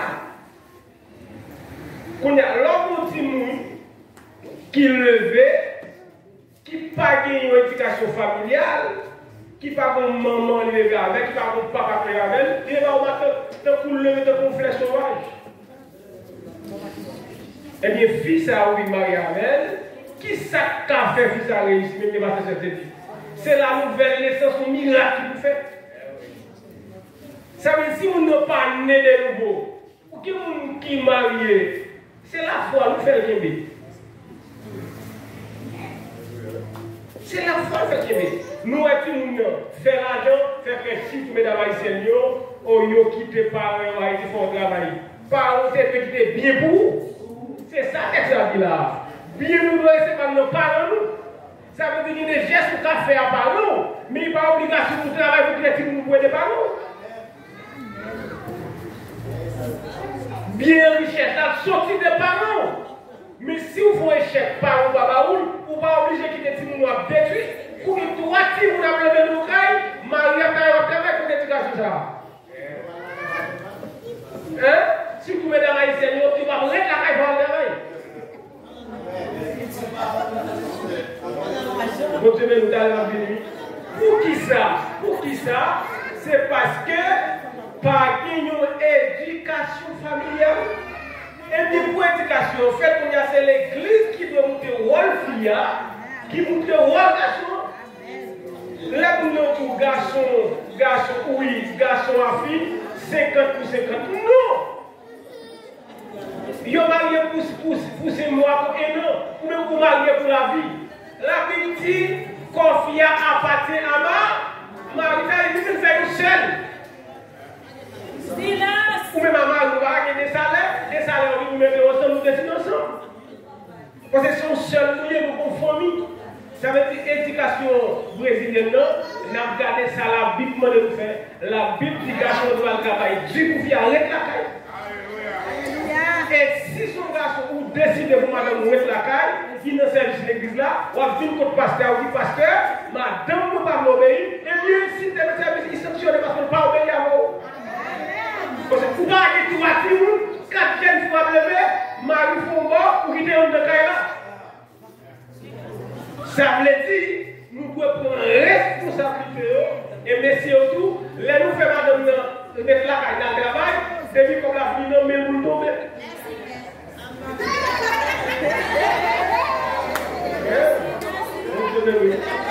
Ça veut dire, écoutez, vous devez nous, et ça fait l'église là, qui a un pile bagaille, il doit faire. Essentiel, nous, et ça fait une société avec plus de gang. Société avec plus de gang, pour qui ça? Si vous ne parlez pas de famille. Par exemple, nous sommes dans la commune, nous sommes dans la commission, les 60 certificats, ils vont pas au prince. Ou pas de maman qui a posé sous, ou pas de papa qui a posé sous. Pour qui ça va se faire carré ici dans la société? Parce que de mon côté, papa l'a pris les DM, maman l'a pris les DM, l'éducation, ce n'est pas l'église qui va. Et ça fait des mots la vie de la monde, il déjà une éducation familiale. Mais nous-mêmes qui sommes comme une flèche sauvage dans la vie, c'est une nouvelle naissance qui fait une grâce. Même les gars, nous fait des gars, parce que nous n'avons pas d'éducation familiale. Et puis, mesdames, nous avons fait autour comme ça, nous n'avons pas d'éducation familiale. Si vous avez un côté de maman qui t'a obéi à Mario, qui t'a fait à Mario, qui va t'apporter son coup aujourd'hui.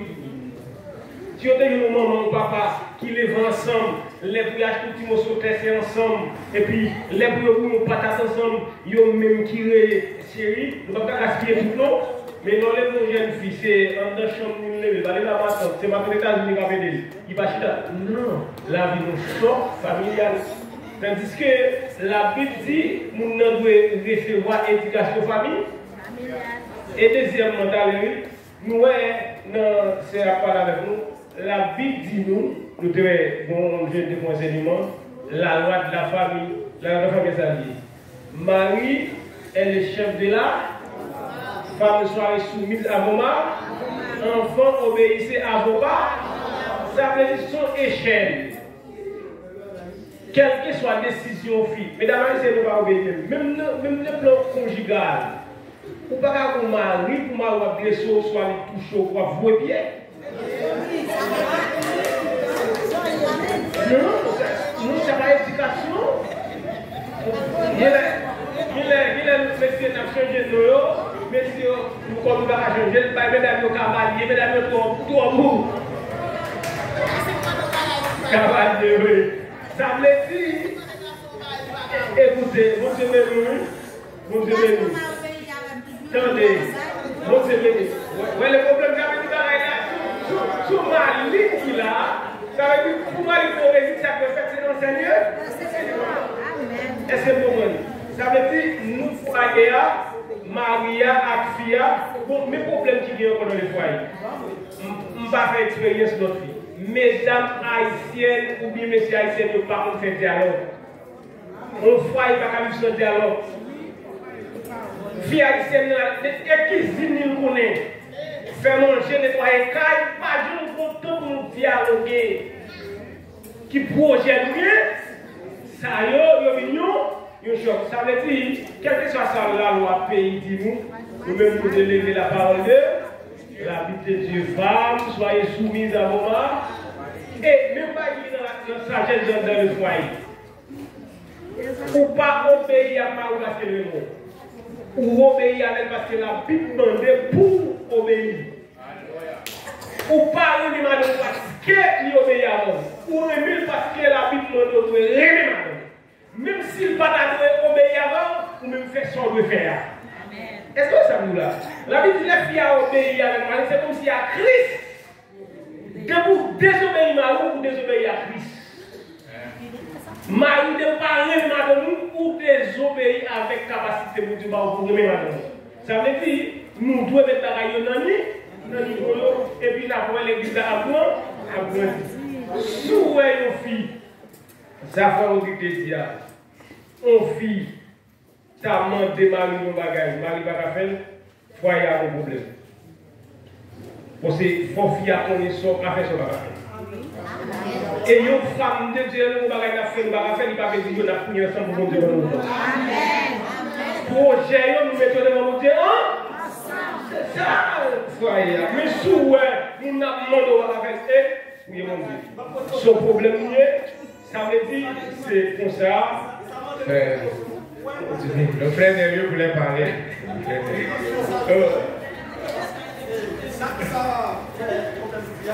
Parce que madame va demander au bagage pour nous devons connaître ça nous donner. Ça va il pas demander il pas bien demander ça veut dire son dialogue. Mais c'est un dialogue on connaît tout ça pour bagage parce que pour nous là nous venons devant l'église de mariée. Parce que nous, on va venir faire aussi la maison, mais on va partager nous. Mais nous toujours dit maman nous d'abord. Nous toujours dit maman nous d'abord. Parce que avant nous faire parler, nous parler maman nous d'abord. Parce que et maman nous mène nous venir. Parce que là, nous avons quitté maman, la papa, nous avons fait avec madame nous. Mais là, nous faisons avec madame nous. Mais avant nous, dit maman nous, il faut que nous parlions de madame nous. Il faut nous parler de lui. Parce que. Hein? Je ne vais pas penser à depuis qu'on vient ici, qu'on met le ici.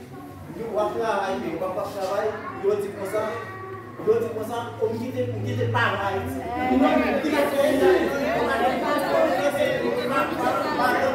C'est une famille.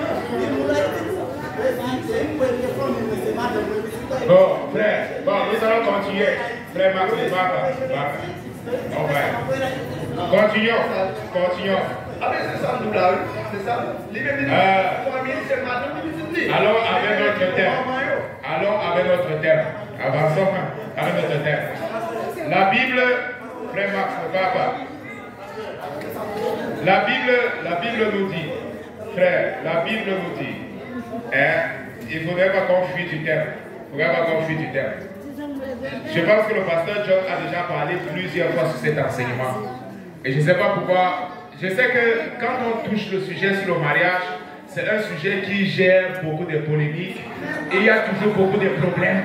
Et il y a toujours, ça dépend de la société, ça dépend de l'autre, ça dépend. Mais le pasteur John a dit quelque chose qui a retenu mon attention. En toutes choses, spécialement dans un couple chrétien.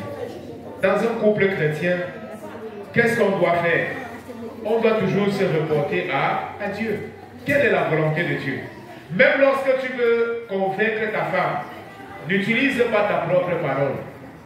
Utilise la parole de Dieu. Amen. Utilise la parole de Dieu pour pouvoir l'enseigner. Qui doit enseigner la femme? C'est toi qui dois l'enseigner. La Bible ne dit pas, homme, imposez votre volonté à la femme. Est-ce que c'est ce que la Bible dit, oui ou non? Non. La Bible ne dit pas que tu dois imposer ta volonté, non. Mais tu dois amener ta femme à comprendre que tu es en train de prendre une décision qui est pour le bien de la famille et qui est pour son bien. Mais si elle voit que tu as un intérêt égoïste, tu regardes seulement à toi seul, ça va générer des problèmes. Il y aura des problèmes et il y aura toujours des problèmes. La femme doit être soumise à son mari. Une femme ne doit pas se mettre à se chamailler avec son mari, à discuter avec son mari. Non, ce n'est pas chrétien. Amen. Ce n'est pas ce que nous sommes en train d'enseigner. Ce n'est pas biblique. Ce n'est pas biblique. Elle est soumise. Elle apprend. Elle reçoit l'enseignement de la part de son mari. Amen. Qu'il soit chrétien, qu'il ne soit pas chrétien. La Bible dit qu'elle doit être soumise. Maintenant, son mari ne va pas lui demander ce qui est contre la volonté de Dieu. Alors, elle ne doit pas faire. De la même chose, une femme qui demande quelque chose contraire à la volonté de Dieu à son mari, il ne doit pas faire. Mais il y a une manière sage de pouvoir dire non. Ce n'est pas en gritant ou en tapant sur elle. C'est en prenant la Bible et en lui disant que tu t'assois avec elle. C'est que le pasteur est en train de dire le dialogue. Le dialogue. Beaucoup de mariages sont détruits parce qu'il manque le dialogue. Il n'y a pas la conversation entre l'homme et la femme. Ils se rencontrent seulement parfois là dans la chambre. Mais il n'y a pas de conversation. Ils ne s'asseyent pas pour dialoguer, pour parler. Je sais que ce n'est pas seulement vous, mais c'est une éducation qu'on a eue. Beaucoup de gens dans l'éducation africaine, c'est que l'homme est toujours là. Nos grands-parents, ils ne parlaient pas beaucoup avec les mamans. Ils ne parlaient pas beaucoup, ils ne changeaient pas. Mais aujourd'hui, les temps ont changé. Nous vivons dans une nouvelle époque. Frère, réveille-toi. Ma soeur, réveille-toi. C'est la nouvelle époque. Ça veut dire qu'on doit voir comment fonctionne la société. Le dialogue. Le dialogue, ce n'est plus comme on va mettre avant, c'était l'homme qui donnait sa fille en mariage. On ne demandait pas à la fille si elle aime le garçon ou pas. Le père regardait si l'homme avait l'argent. Il dit bon, tu vas épouser celui-là. Si c'était un militaire qui était riche avec le tchotcho, on a dit bon, toi tu vas l'épouser. Parce qu'il voyait les intérêts. Mais aujourd'hui, les choses ne sont plus comme ça. Tout a changé. La personne prend la décision. Et aujourd'hui, les décisions sont prises ensemble. Et ce que le pasteur disait est fondamental. Nous sommes devenus une seule chair. Une seule chair, c'est comme une seule volonté. C'est-à-dire que la volonté de ta femme, c'est également ta volonté. La volonté du mari, c'est également la volonté. Amen. Donc, un homme sage va dire, amour, vamos orar. Prions Dieu par rapport à cela. Frère, même si tu es un homme, je vous donne un secret. Frère, même si tu es un homme et que tu as déjà pris ta décision, ne montre pas cela à ta femme. Est-ce que vous comprenez ce que ça veut dire? C'est insensé de faire cela. Même si tu as déjà pris la décision, même si tu sais que ce que ta femme est en train de dire n'a aucun sens, c'est zéro. Amen. Mais valorise ce qu'elle est en train de dire. Valorise. Montre que ce qu'elle est en train de dire est important. Même si tu penses que qu'est-ce que cette femme est en train de dire, elle parle comme une folle. Mais même jusque-là, dis-lui que c'est la proposition qu'elle a faite, tu peux penser par rapport à cela. Elle va se sentir valorisée. Elle va se sentir importante dans le mariage. Même si tu as déjà pris cette décision, dis-lui que, amour, nous allons prier par rapport à cela. Elle sera fière. Même si tu as déjà pris la décision, elle va se sentir valorisée. Mais si tu arrives là, tu dis, c'est moi qui ai le chef ici, on va prendre cette décision comme ça, tu détruis ton mariage.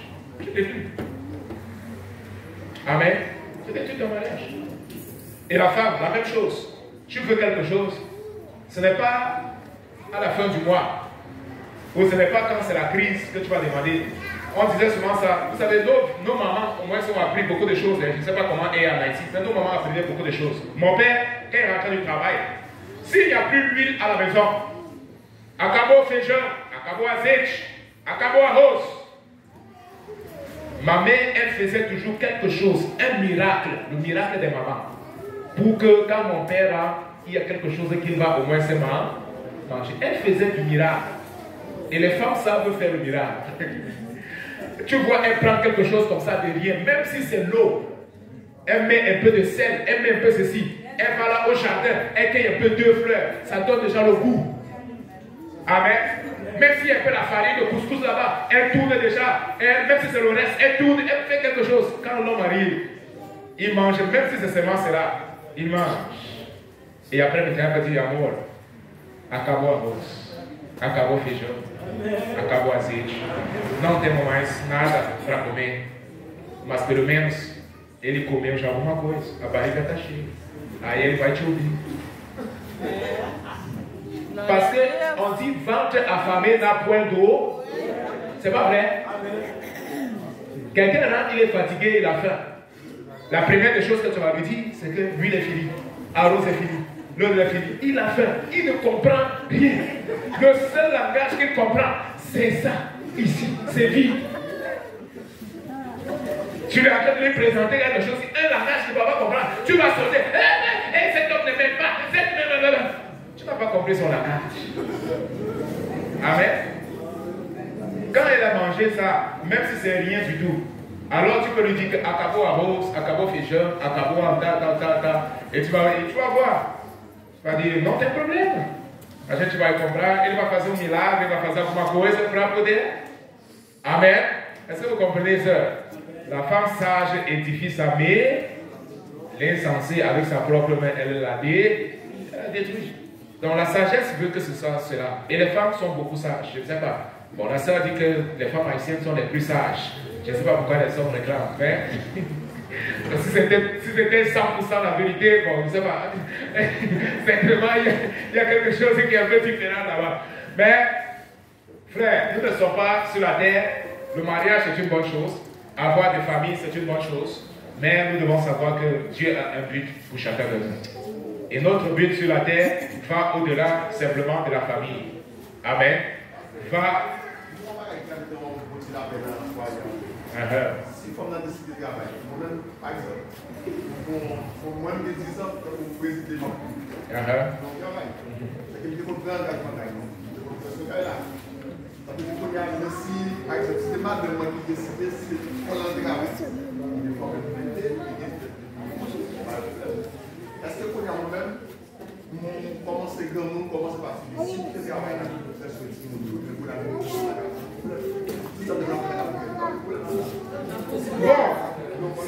je vais faire bon, ce n'est pas un problème. Si tu peux laver les assiettes, tu peux laver les mamies, tu peux faire la cuisine, tu peux. C'est pas que c'est un problème, mais ce n'est pas ta responsabilité première. C'est pas que tu ne peux pas faire. Amen. Il y a ce qu'on appelle la responsabilité de chacun, première, et il y a ce qu'on appelle la responsabilité secondaire. Tu peux, bien entendu. Je connais beaucoup de hommes qui cuisinent. Moi, je suis un cuisinier. Et même si je me marie aujourd'hui, je vais faire la nourriture. Je vais cuisiner. Quand possible. Quand c'est possible, je fais la cuisine. Moi, j'aime faire la cuisine. J'aime cuisiner. Beaucoup. C'est vrai parce que, bon, c'est vrai, celui qui a vécu pendant plus de 30 ans célibataire, c'est normal qu'il puisse se préparer, sinon il va mourir. Donc, moi, j'aime faire la nourriture. J'aime préparer et je cuisine. Bon, je ne vais pas me vanter, mais la nourriture que je fais, tu peux manger quand même.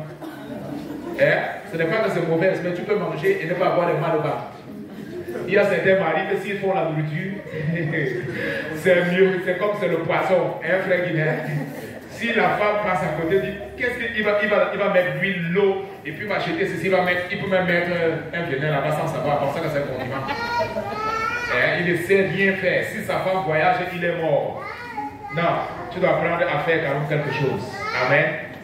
Mais comme je dis, la responsabilité première de l'homme, c'est de pouvoir travailler et d'apporter la nourriture à la maison.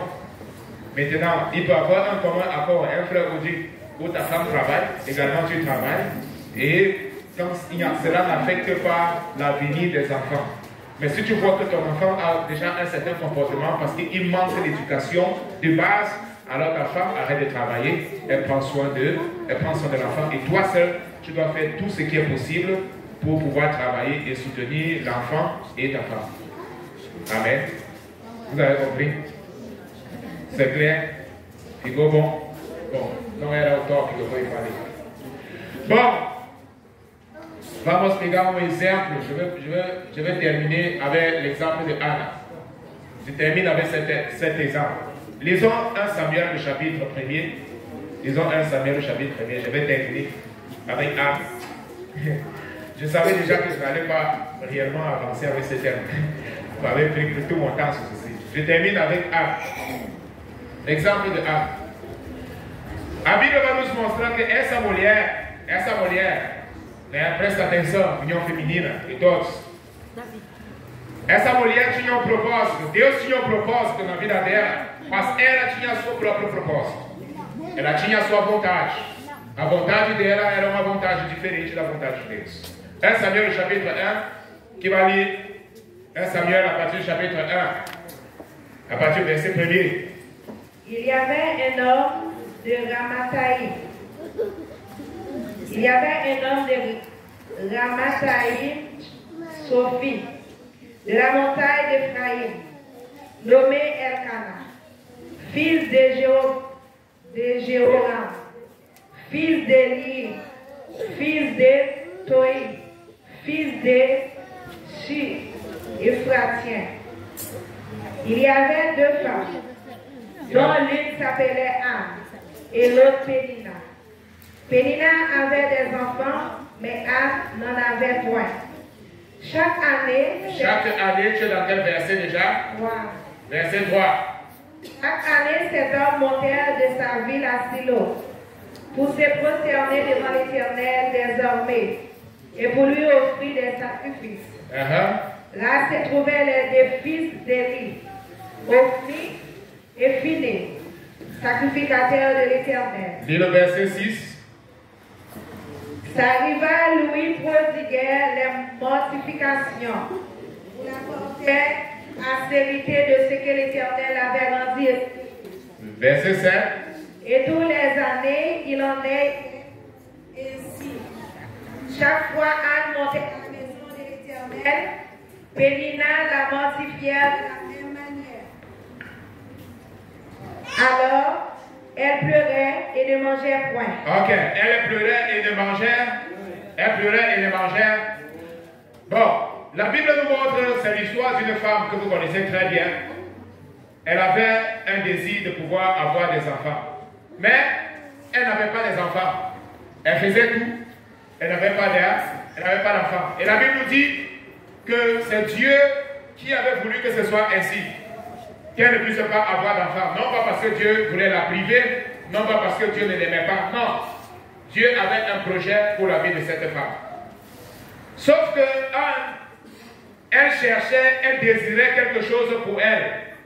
Et non pas quelque chose pour Dieu. Elle recherchait à satisfaire sa propre volonté. Et non pas la volonté de Dieu. Et la Bible nous dit que chaque année, elle partait au temple avec donc dans sa tête en disant Seigneur, peut-être c'est cette année que tu vas me donner cet enfant.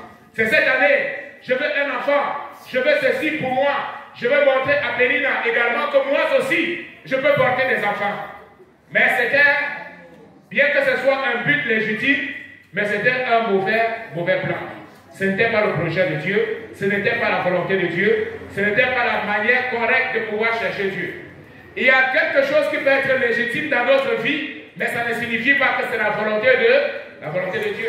La Bible nous dit que tout est permis, mais tout n'est pas utile. Ce n'est pas tout ce qui est permis qui est utile. Voilà pourquoi il est important que chacun de nous puissions être capables de regarder qu'est-ce qui est utile. Qu'est-ce qui est dans le projet que Dieu a pour moi. Anne voulait satisfaire sa propre convoitise. Elle voulait qu'on puisse dire, voilà une femme qui a aussi des enfants. Voilà une femme qui a 2, 3, 4, 5, 6 enfants pour elle. Mais ce n'était pas ça la volonté de Dieu pour elle. La Bible nous dit, maintenant, à partir du verset 7, qu'est-ce que la Bible nous dit? Elle pleurait. Et tous les années, il était ainsi. Il en était ainsi, elle partait et elle revenait sans avoir reçu. Chaque fois qu'elle montait à la maison de l'Éternel, chaque fois qu'elle partait à la maison de l'Éternel, Pénina la mortifiait de la même manière. Pénina la mortifiait de la même manière. Alors elle pleurait. Elle ne mangeait pas. Et elle ne mangeait pas. Elle pleurait. Elle ne mangeait pas. Elle était dans le jeûne pour un motif personnel. Pas pour que Dieu soit glorifié dans sa vie. Mais regardez, nous aussi parfois nous sommes frustrés, frères. Nous sommes frustrés lorsque nous cherchons quelque chose pour nous-mêmes. Lorsque nous désirons quelque chose pour nous-mêmes. Sans rechercher la volonté de Dieu première. C'est ce qui s'est passé avec cette femme. C'est ce qui s'est passé avec Anne. Mais regardez ce qui se passe au verset 8. Continue.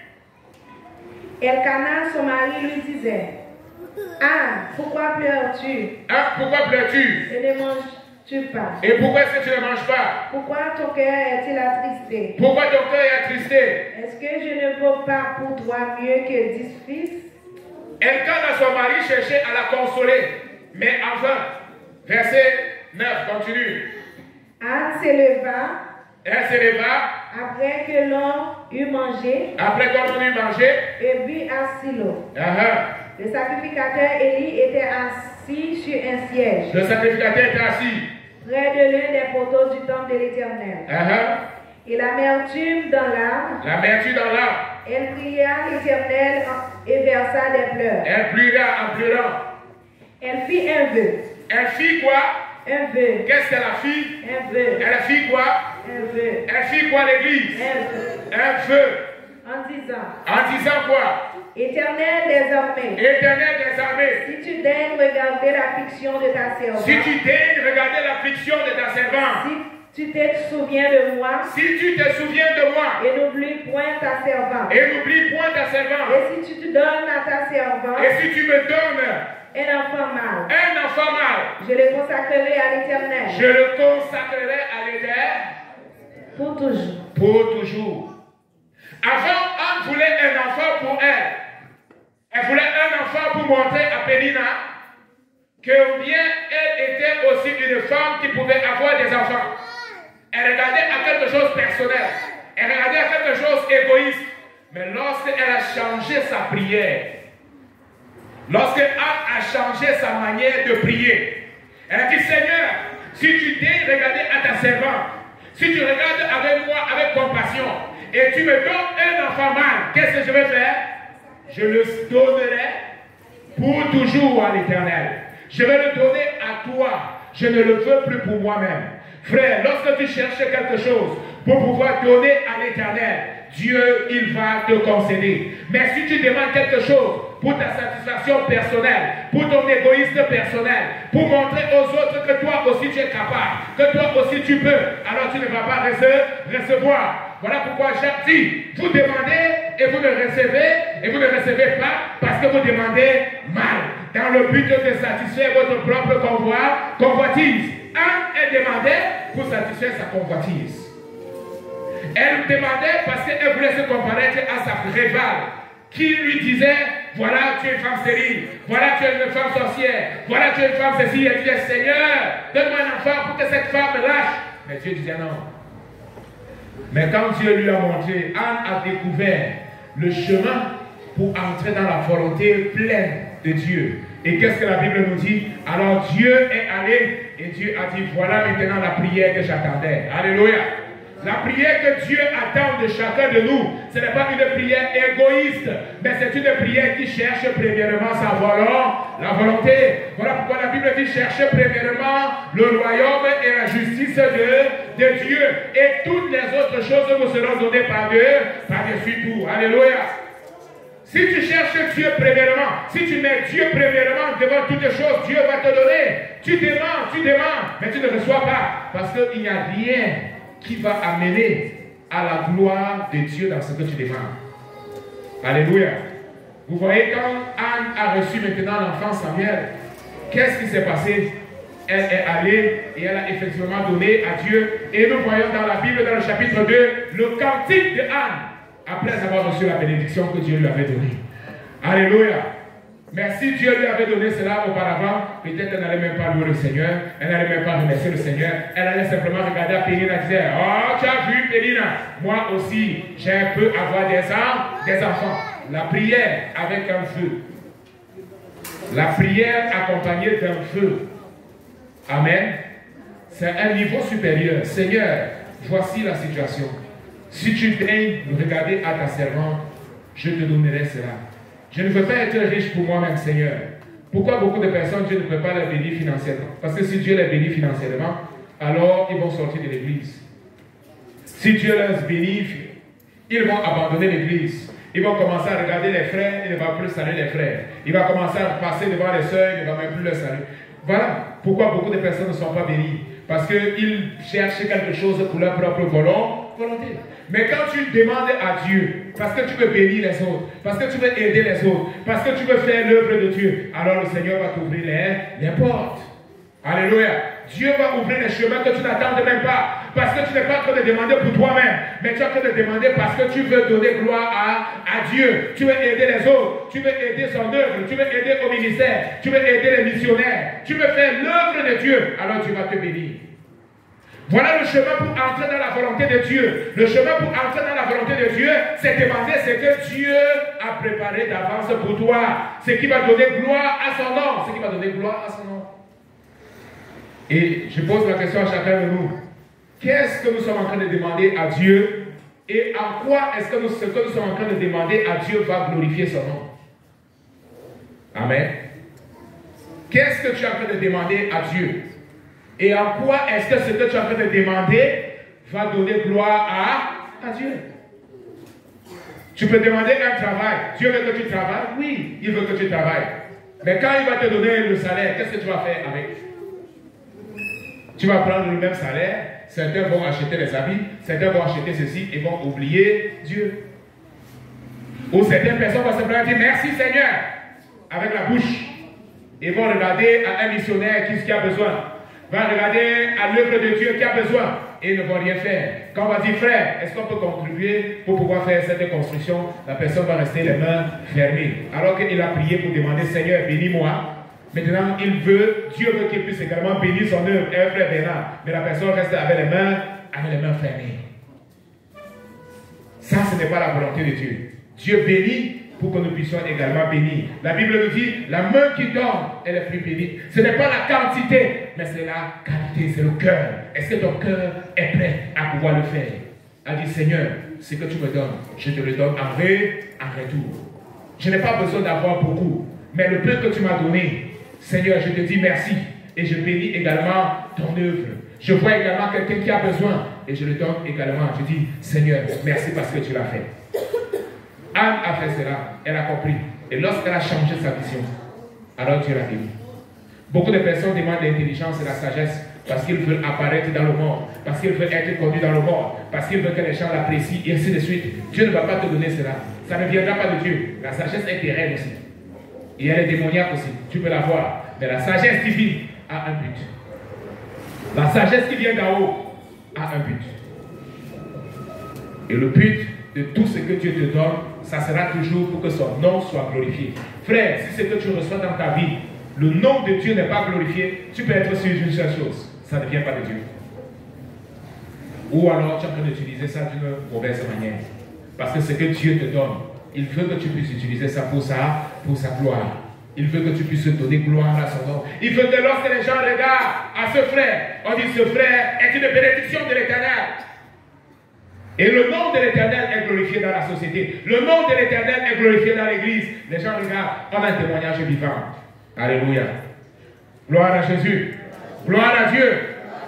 Donc, frère, ça ne sert à rien que nous puissions chercher à satisfaire nos propres projets. Nous pouvons faire des plans, nous pouvons faire des projets. Mais Dieu attend que chacun de nous puissions dire, Seigneur, en quoi est-ce que ce que je te demande va donner gloire à ton nom? L'autre exemple que j'avais préparé, maintenant à Paris, c'est l'exemple de Salomon. Salomon, lorsqu'il a assumé le trône, Dieu lui a dit, Salomon, demande-moi ce que tu veux et je te donnerai. Qu'est-ce que Salomon a demandé à l'Éternel? Qu'est-ce qu'il a demandé? La sagesse. Pour faire quoi? Diriger son peuple. Il a dit, Seigneur, je te demande une seule chose. Pas 2, pas 3, pas 4, pas 5. Ton peuple est trop grand. Ton peuple est trop grand. Une multitude. Je te demande une seule chose. Donne-moi la sagesse pour que je puisse diriger ton peuple. La Bible nous dit que cette demande a tellement plu l'Éternel, a tellement plu Dieu, que l'Éternel a dit, Salomon, puisque tu n'as pas demandé la mort de tes ennemis. Regardez, Salomon avait beaucoup d'ennemis. Il pouvait demander la mort des ennemis. Je suis sûr que si c'était nous ici, là, que Dieu vient dire que demande-moi ce que tu veux, certaines personnes disent, Seigneur, détruis tous mes ennemis, tout autour de moi, en entier, brûle-les, brûle-les, brûle-les. Salomon n'a pas demandé ça. Il n'a pas demandé une nouvelle voiture, une nouvelle maison. Il n'a pas dit, Seigneur, fais de moi l'homme le plus fort de la terre. Fais de moi l'homme le plus riche de la terre. Fais de moi l'homme le plus influent de la terre. Fais de moi l'homme que les gens, qui aura beaucoup de femmes, et ainsi de suite. Non, il n'a pas demandé. Seigneur, donne-moi la sagesse, afin que je puisse diriger ton peuple. Et Dieu dit que Salomon, puisque tu n'as pas demandé la mort de tes ennemis, puisque tu n'as pas demandé l'or, puisque tu ne m'as pas donné de l'argent, je te donnerai la sagesse. Avant toi, il n'y a personne qui aura la sagesse que tu auras. Après toi, il n'y aura personne qui aura l'intelligence que tu as. Et plus encore, je te donnerai l'or, l'argent, les richesses, tous les trésors de la terre. Et avant toi et après toi, il n'y aura personne qui sera aussi riche que toi.